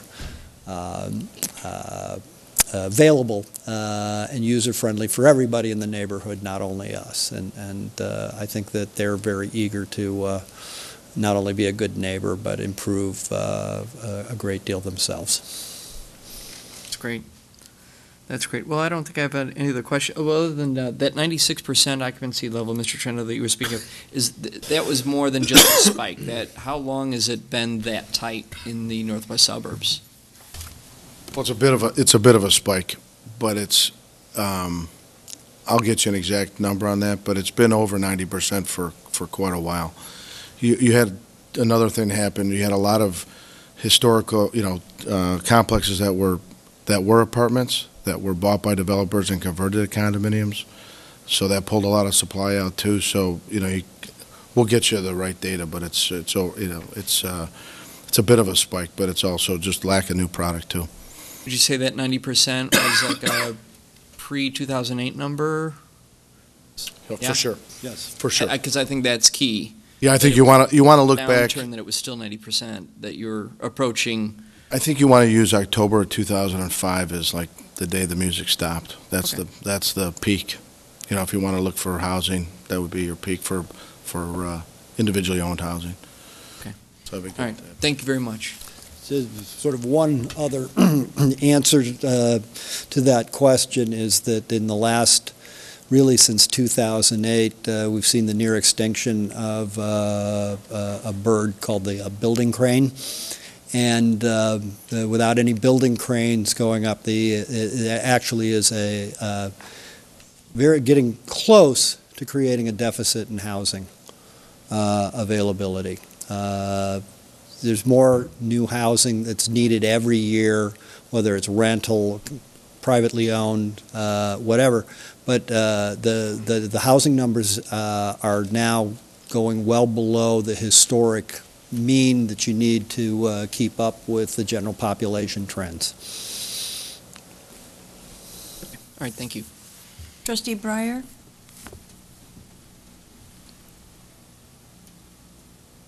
I've been sitting here making notes, which is always dangerous. I would say your comments about the tightness of the rental market correlate with readings I've had. And certainly this is only units in the, say, the 400s. I think the market could absorb it, and I'm not going to ask questions on that. I believe that it matches the readings that I've done, and certainly in a mobile job market, how long it takes to sell anything today, I could see people brought into a corporate headquarters not wanting to buy it. I concur with your comments. As far as the health clubs, I'm not going to beat that to death. However, I'm familiar with what Trustee Rosenberg talks about, the export over there on Dundee. You would think they're giving it away for free, and maybe they almost are, which leads me to the question. My observation of health clubs is that there's different levels that people buy, where executive level, where you don't expect to be sharing a machine with piles of other people waiting to get on it, versus where it's sparsely populated and the rates are higher, versus one that is catering more to the masses. What is the type of health club you expect to have in there? We would expect to be somewhere in the middle of the road. We don't want somebody that will price themselves out of the market, and we want a somewhat upscale health club so that it's not just a mass of people, because we want a quality health club. And one of the concerns we have for all of the retail is to get our tower done with the right population, so that it will be inviting to someone that will be in that middle to upper tier without being so exclusive that it doesn't really understand the Arlington Heights demographic.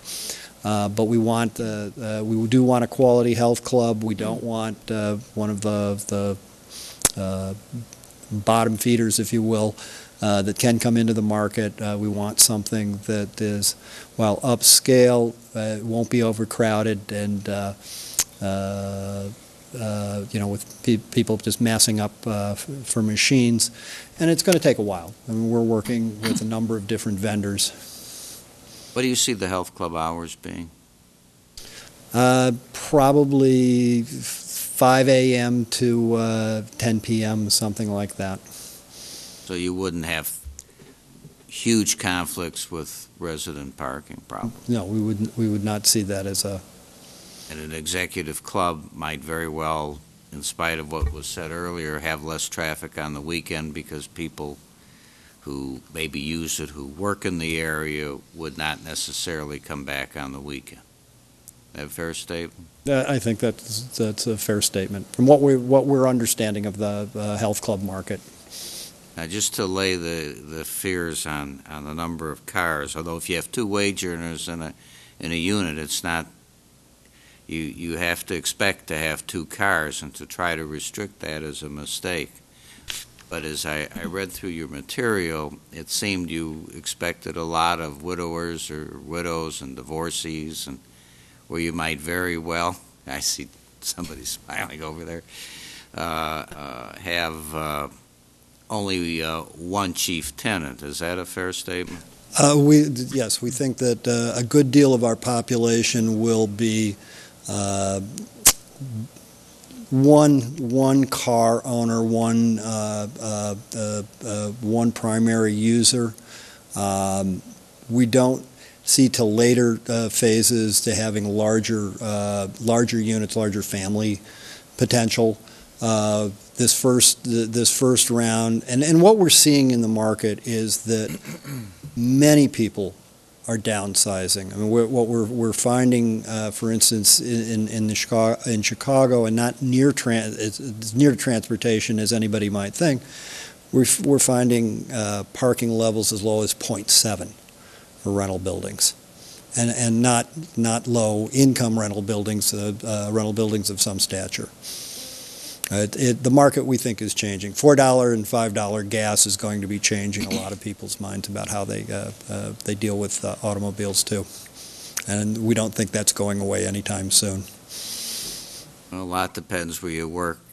I'd have a tough time without an automobile getting to my office. I would not be a bicycle advocate. It wouldn't work. Say you have a handicapped employee and they work in where it says Retail Restaurant 3 on the corner of Roll Wing and Euclid Avenue, and they are legitimately handicapped. Where do you expect them to park? With special cases, I believe that we would find handicap parking, which we are indicating, but we have, there's still a great deal of detail. I would expect that in special cases, we may be able to make accommodation for somebody within the parking grid of Zone D, but we would have to come back to the village for that. We'll also, as we're planning shuttle services at the tower for the metro station, we may have a shuttle around the site for retail, in which case employees would be eligible for that. You notice you use words like may and potentially, and I want to be sure that no handicapped person would be told that they have to walk a long distance to their place. You have my assurance. I just don't know how we'll quite detail it yet. So if you have this in your lease, that people are required to have their employees park off in this remote place, do I have your guarantee that the lease will include an exception for that? Yes, you do, as long as you can get the village staff to agree. Trustee Breyer, that's a reasonable approach for anyone who has a disability to be able to park closer to where they work, and there will be handicap, designated spaces in the Zone D area around those retail areas, and anyone with a issued handicap, placard could park in any of those spaces if even though they're not a shopper or something or customer. Correct. Those spaces don't designate whether you're an employee or a shopper. They're open for anyone who has a handicap sticker. So I understand from your earlier comment that dripped out that you would run a shuttle to the metro station. Yes, we're looking at putting using a shuttle definitely for the at least for the residents for the metro station. And basically, Charles, you're happy with the parking, the numbers? Yes, we've done detailed analysis of it, and it breaks down into 3 areas where they have very significant requests for variation. The one is the residential, which is backed up with data and studies. The other is the Water Park Hotel area, where they're seeking a variation of 50 spaces. And then the third one is in the retail, office component. And with the safeguards that we've recommended, where it can be tested, all the special uses that have to come back to the village that can be looked at. If it's a Egg Harbor type restaurant that has breakfast and lunch, it's going to have a different impact than a lunch and dinner. So once those restaurants come in, we will analyze the parking every single time, and with all the safeguards that we talked about earlier for checks and balances on no permit being issued for the residential in Zone C until the ratios have been proved up, and then looking at additional parking in that one area just to the east of the water park, we're comfortable with the proposal. Are you comfortable that these projected heights meet our ordinances, however we're altering them here? Currently in the B2 and the B3, there are no height restrictions, so they do not need any variation for building height. Maybe I was watching a football play instead of looking at these diagrams in 1 or 2 instances, but where are all of the, I can see where the garage entrance is for the former hotel. Where would some of the other garage entrances or parking structure entrances be? I can point them out for the hotel. The ramp is in this location here, where if you can see the little hand going up and down. Okay. There's also a secondary entrance off the back road there, And too, there's right there. yes, an entrance coming in underneath through the building down into the underground parking. We've asked the developer to explore reorienting the position of this ramp so that it is easier for customers or employees of this zone to then pull into here and go down the ramp as opposed to circulate around. So we will study that as part of the final plan. The ramp here, just to the southeast of the existing tower, this is the ramp for the garage, the underground parking in this area. And then for Zone C, between the two buildings, this is the entrance to the garage here. If I can interrupt on that because of the previous comment about Europe or France or Paris specifically, those underground garages are really narrow and they go down 4 and 5 stories below ground. That's what makes it kind of beautiful. You don't see any parking structures, they're all underground. How many levels underground are you predicting here? Just 1 or 2, is that correct? Madam President, in Zone A, that's 2 levels of garage in front of the tower, that underground parking. In Zone B right now, we have 2 levels of garage, and we're taking advantage to some degree of the different topography of the site.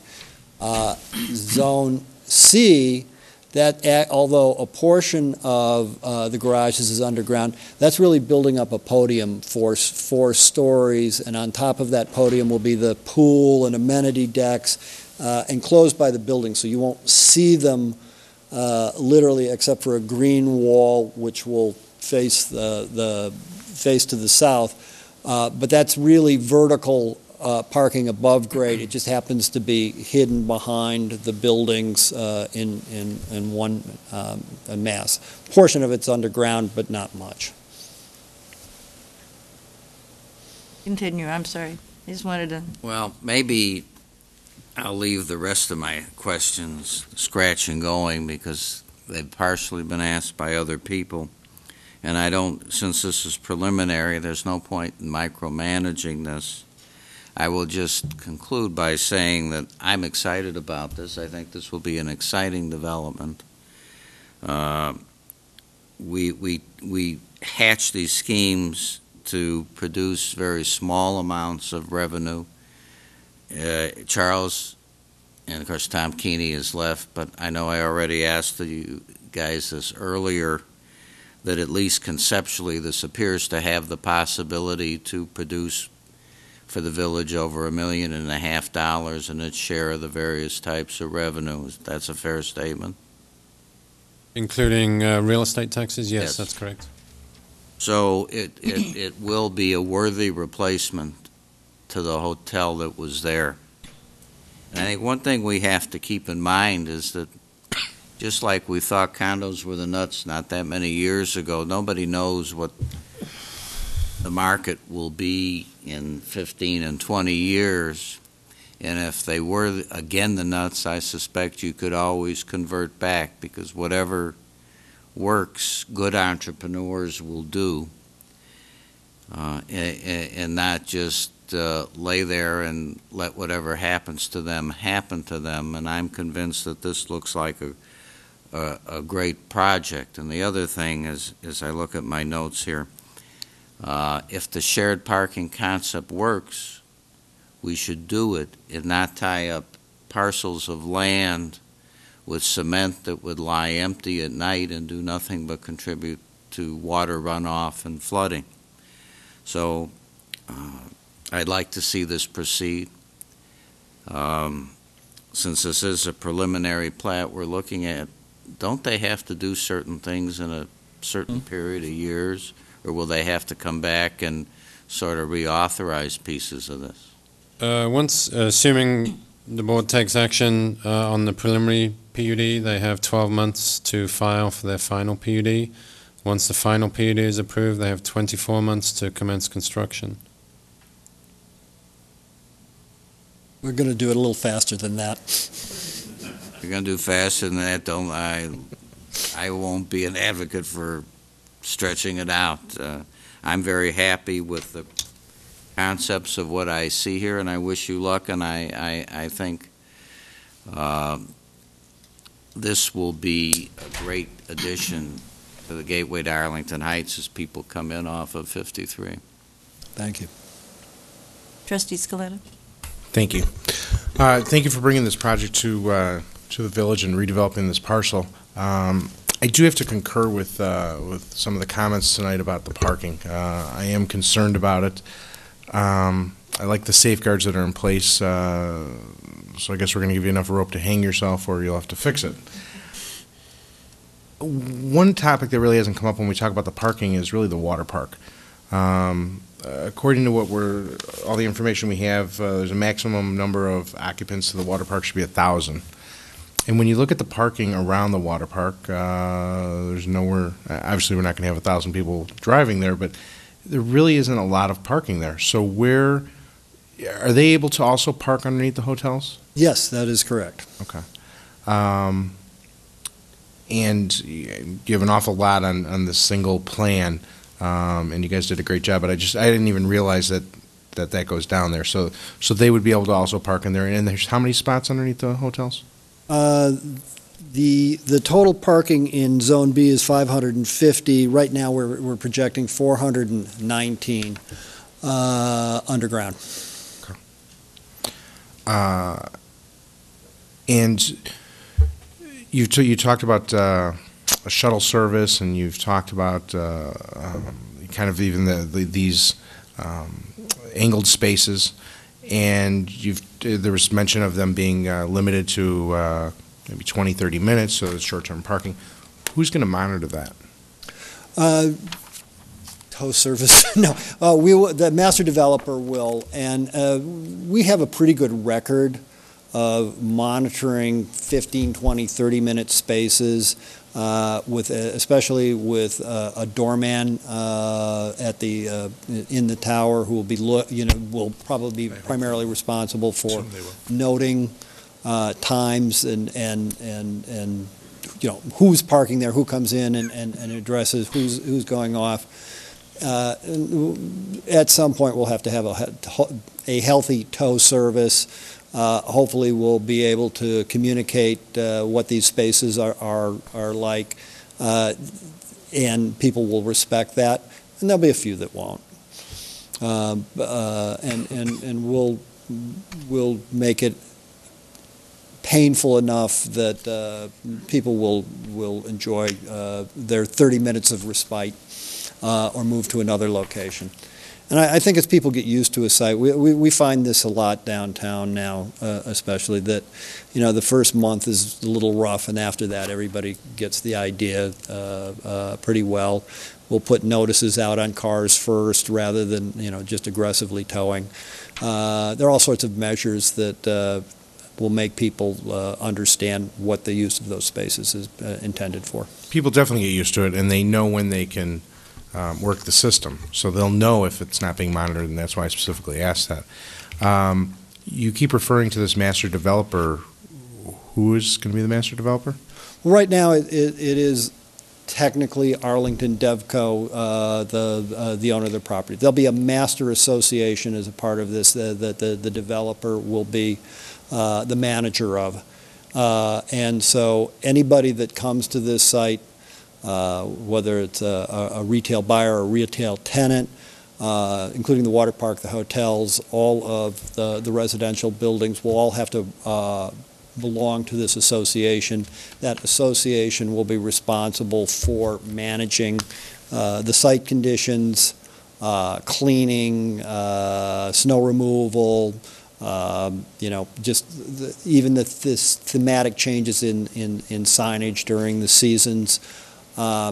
and they will, each parcel will be responsible to that association, which will have an oversight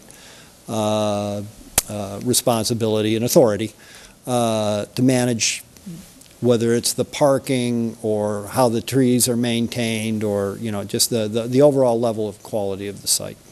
So the association will be for the residents as well as the businesses? Yes. And let's jump to retail for a second. I read the credentials of your leasing team, and they sound fantastic. We're looking for you to bring in new retailers or add locations to current retailers and restaurateurs. We are not looking, or I am not looking, for you to take restaurants from downtown, retailers from other parts of the town. I mean, I call it poaching. So I'm really not looking for you to really be poaching tenants from other parts of our town. You can check out all the other surrounding suburbs and poach from there. But when it comes to Arlington Heights, I'm really not looking to kind of like relocate everybody into another part of the town. And we've understood that from staff from day one.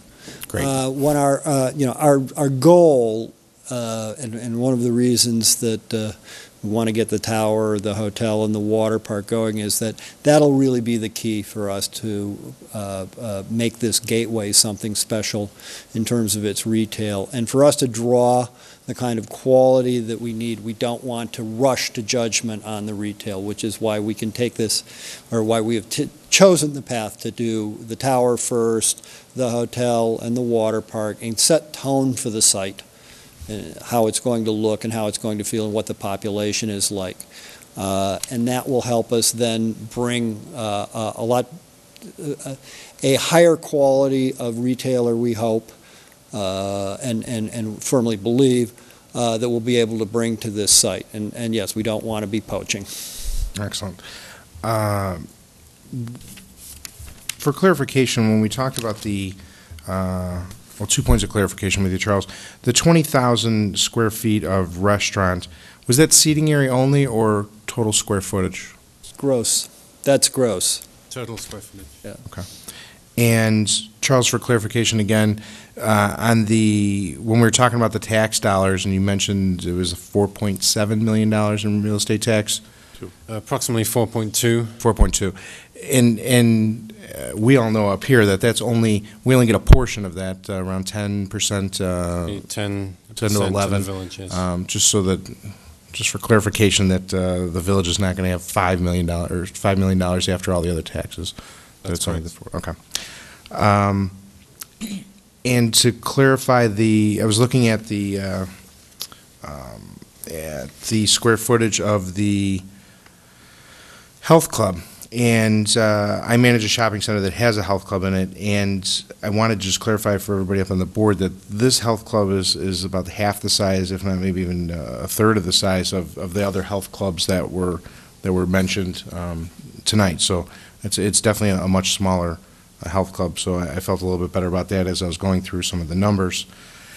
The water retention, I'm sure that engineering will be all over it and make sure that that what you're going to be doing will definitely serve not only your development well, but also your surrounding neighbors. Because when I was looking at your proposal, I guess I'll call it, you do reference the Salt Creek retention, and then you talk about you only have to have 2.33. I don't even know what AC foot is. Acre feet. It's 43,470 times a foot. So no matter what, it'll be addressed on site, whatever you need to do. Okay. And where are we at when it comes to having some kind of affordable housing component inside Tower 1? We have our proposal to the Housing Commission, which they endorsed, was that we would forestall the affordable housing component till really the second phase of the residential development. And one of the things that came up in discussions with Nora Boyer, who represents the Housing Commission and other housing commissioner, that affordable housing really requires, if it's two-bedroom units. It's more of a family-oriented issue. We are working with a group on a veterans program, an affordable housing program for veterans, and that has a different character to it, and some of that may happen earlier if we can get to it, but what we're firmly locked into is in towers 2 and 3. We reach a certain point, and then we start placing the affordable housing units. And we have 18 months to come up with that plan in detail, and it's going to take some time with what we're looking at, but we'll be back before the Housing Commission before that with a much more detailed plan. Excellent. I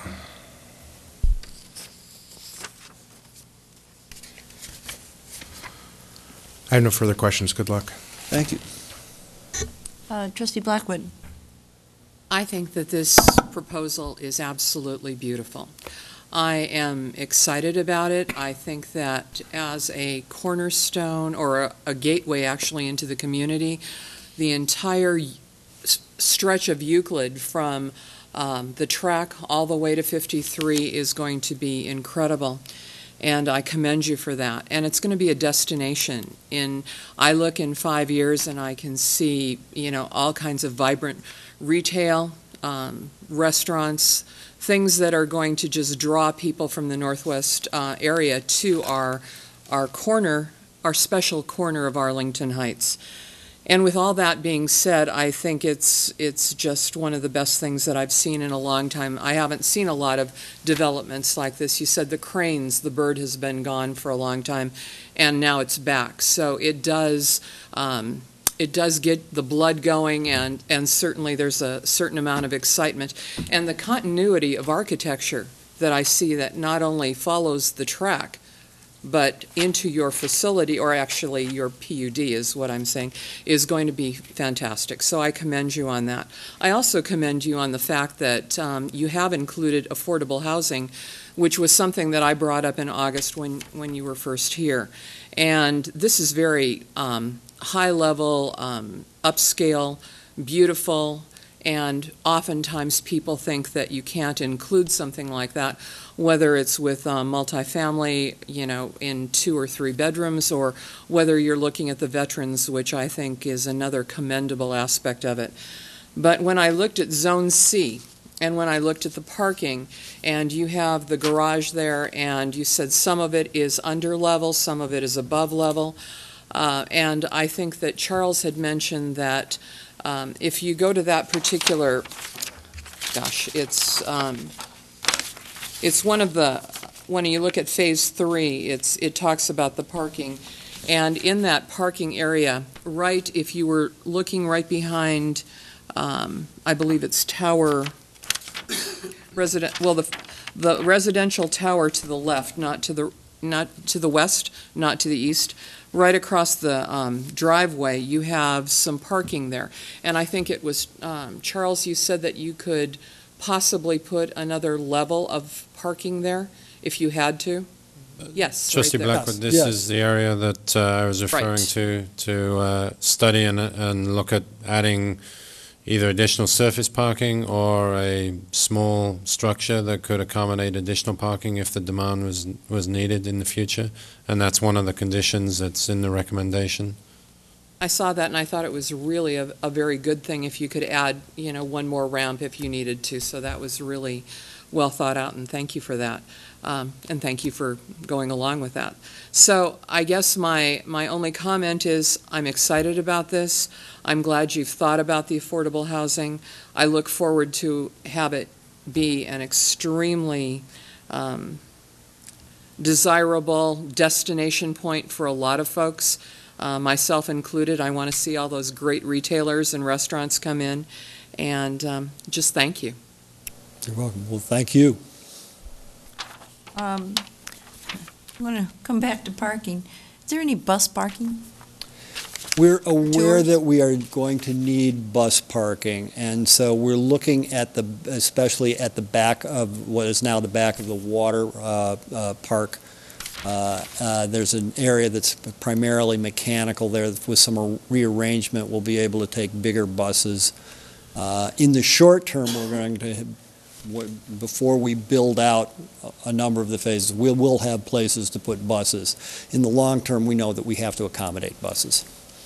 I'm sure you're aware of the fact that if you have teenagers or recently have, both the girls and boys tennis state championship takes place with the high schools that are around the site. Same thing for gymnastics and several other sports as well. And I can just imagine everybody kind of wanting to be close to the water park because Grandma and Grandpa come and everybody comes, and so I was just thinking, where are the buses going to go? Primarily at the back. In the long term, they'll be at the back of the water park. We'll be able to stack quite a number of buses, actually. And we like buses because that's a lot less cars. I don't know if anybody else had any comments. I just would wrap up that I would add to the fact that I think this is the first major development we've had since the late 1990s and early downtown development that we had here. We've seen a new building here or there or a redo. And I would agree with our trustees in their comments about the excitement of something new. Being that close to 53 gives tremendous access. I know your attorney is well aware of the potential of improvements on that road. It's access. The term gateway has been used. It's an exciting project, and 5 years is too long to do it. So I hope you do beat your own schedule. Week from Thursday? A week from Thursday. As long as Trustee Blackwood is willing to open up the checkbook? bank's checkbook, we'll get going. Find those bankers, right? No, it is, and it's ever changing. And what I've sensed, which I snuck into the back row for about an hour of your Plan Commission presentation. Oh.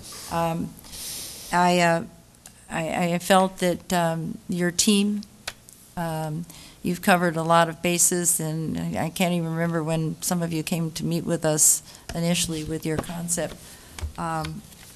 You've done everything that you said you wanted to do and would like to do, and I appreciate your comments about our staff. As you can probably tell from the board members, parking somehow always comes up as an issue, and people are very resourceful. And so you do have to kind of put some guidelines and then enforce them, unfortunately. But this is not next to a train station, but offers transit. So it's kind of like a different kind of TOD. But I certainly think it's a wonderful reuse of a piece of property and yet have a lot of new development. So you're doing it both. And thank you. I think it's a wonderful and refreshing change, and I think you've built in opportunities as you go to still tweak as the climate changes. And my last thing is, I hope you have some electric recharging if we're going to get littler electric cars. That would be a good reason I want to live there, because I can hook up my car. We're but I looking don't have for one all of of those Tesla buyers. We're going to be able to take care of them. Okay. Any other comments? Oh, you're just scratching with your finger. All the questions. Trustee Glasgow's got me. This is how he gives me his signal. We have a motion by, I believe, Trustee Glasgow, seconded by Trustee Breyer. Any other comments from staff? Was there a card, Mayor? Pardon? Was there a card on this, or is that some other item? No, there is a card, and my gentleman is still in the back, but he wanted to make another comment, not relative to, but I would ask at this time if there's anyone in the audience that wished to make another comment or ask a question. Everybody wants to go home. Okay. Yes, sir. If you'd please come up and give your name and address to the microphone. My name is Ralph Huzakis, 1618 North Windsor. I moved into the village about 10 or 12 years ago. I came from a village up in Lake County, a little village called Killdeer. I was a trustee for about 12 years and on the Plan Commission. I was always overjoyed when we'd have a developer come into our town with enough backing and money and bought enough land that they could really make a unified project. I'm sick and tired of seeing these developments along the streets that are 3 and 4 acres. And every time you go past another one, you have different colors, different materials, parking lots are different. It's really rather terrible. And this has been really an eyesore for many years. Even when that hotel was operating, the parking lot was falling apart. That lot, the outlot, which is in the southwest corner, just sat there like a weed field, and the hotel looked deserted. And to have a developer come along and buy that entire parcel of 22 to 25 acres, I think the village is very fortunate to have it. Because now they've got enough money and they can make a unified project. And as that one trustee said, the lady, it forms an anchor of your village. And it'd be nice to have one of those at all the 4 corners. Even downtown in Arlington Heights, it'd be nice to remove some of those buildings. There's a story about that corner and that empty lot with weeds. It's been a sore subject with many of us here and our residents, but when somebody owns it and wouldn't sell it, it was a challenge. So they won points with me right away when they said they owned the corner and we could put our sign welcoming people there. So I think a lot of people agree with you. Well, when you have someone who has the money and the backing, they can provide the talent to design something that's a uniform throughout the whole project, and it really makes it nice. The only thing I might ask is, on a PUD, I always like sequencing, so that, like when you eat a dinner, you don't eat the salad and the entree and the dessert and drink at the same time. So I always like them to sequence it so I make sure we get everything done. And if they are working on that first tower and they need to adjust something, they can make those improvements on the second tower to make up for something that they did not encounter or did not realize on the first tower. If someone is allowed to just do a project all at once as they go along, it can really be turned into a real mess unless they just have tremendous sources of funds. And that's my only comment. Well, I appreciate that, and Thank I'm you. sure everyone, the developer, and they're nodding their heads, and our staff have taken it, and thank you, a man with lots of experiences with PUDs. Any other comments from the audience in regards to the petition? Seeing none, roll call. Trustee Glasgow? Yes. Trustee Breyer? Yes. Trustee Rosenberg? Yes. Trustee Sidor? Yes. Trustee Scaletta? Yes. Trustee Farwell? Yes. Trustee Blackwood? Yes. Trustee Hayes? Yes. President Mulder? Yes. And we did get a card, and David, if you want to come forward. David was with us earlier this evening, left and missed Citizens to be Heard, but we can fit in our Citizens to be Heard. So, Mr. David Voss, welcome. I'm David Voss. I live at 113 South Belmont, and I'm a member of Post 208. I'm also the Poppy Chairman. I have been for the last several years. Each Memorial Day weekend, we do solicitation for poppies for veteran support. And I wanted to take a moment to thank the village, primarily its citizens, because last year, with our aging population, we didn't have a lot of volunteers.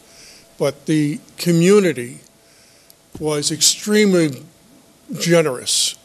And we have been able to not only make minimum support contributions to the 3 veterans hospitals in the Chicago area, but also make donations to blind athletes, rehabilitation for service personnel, what they call Patriot Paws, service dogs that have come back from the war zone that need special care or rehabilitation before they can be adopted. And we've been able to purchase medical equipment at Hines Hospital that was not covered by the government budget. All of these things wouldn't be possible without the community, without the wonderful people of this Arlington Heights. So I would like to say thank you to them and thank you to you as representatives of them. Well, thank you, David, very much for those comments, and thank you also for your service and for being part of the recognized honor guard. And it's our privilege. We thank you for all you do. Maybe that's why you did so well. You inspire us. So, thank you.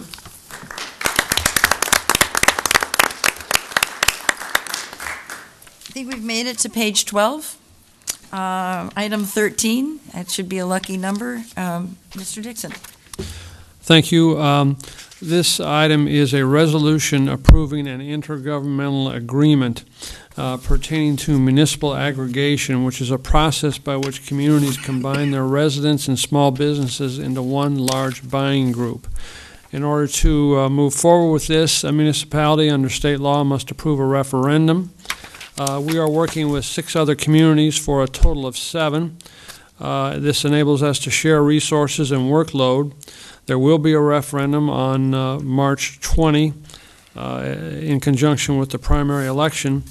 It is necessary to formalize the 7-town consortium with an intergovernmental agreement.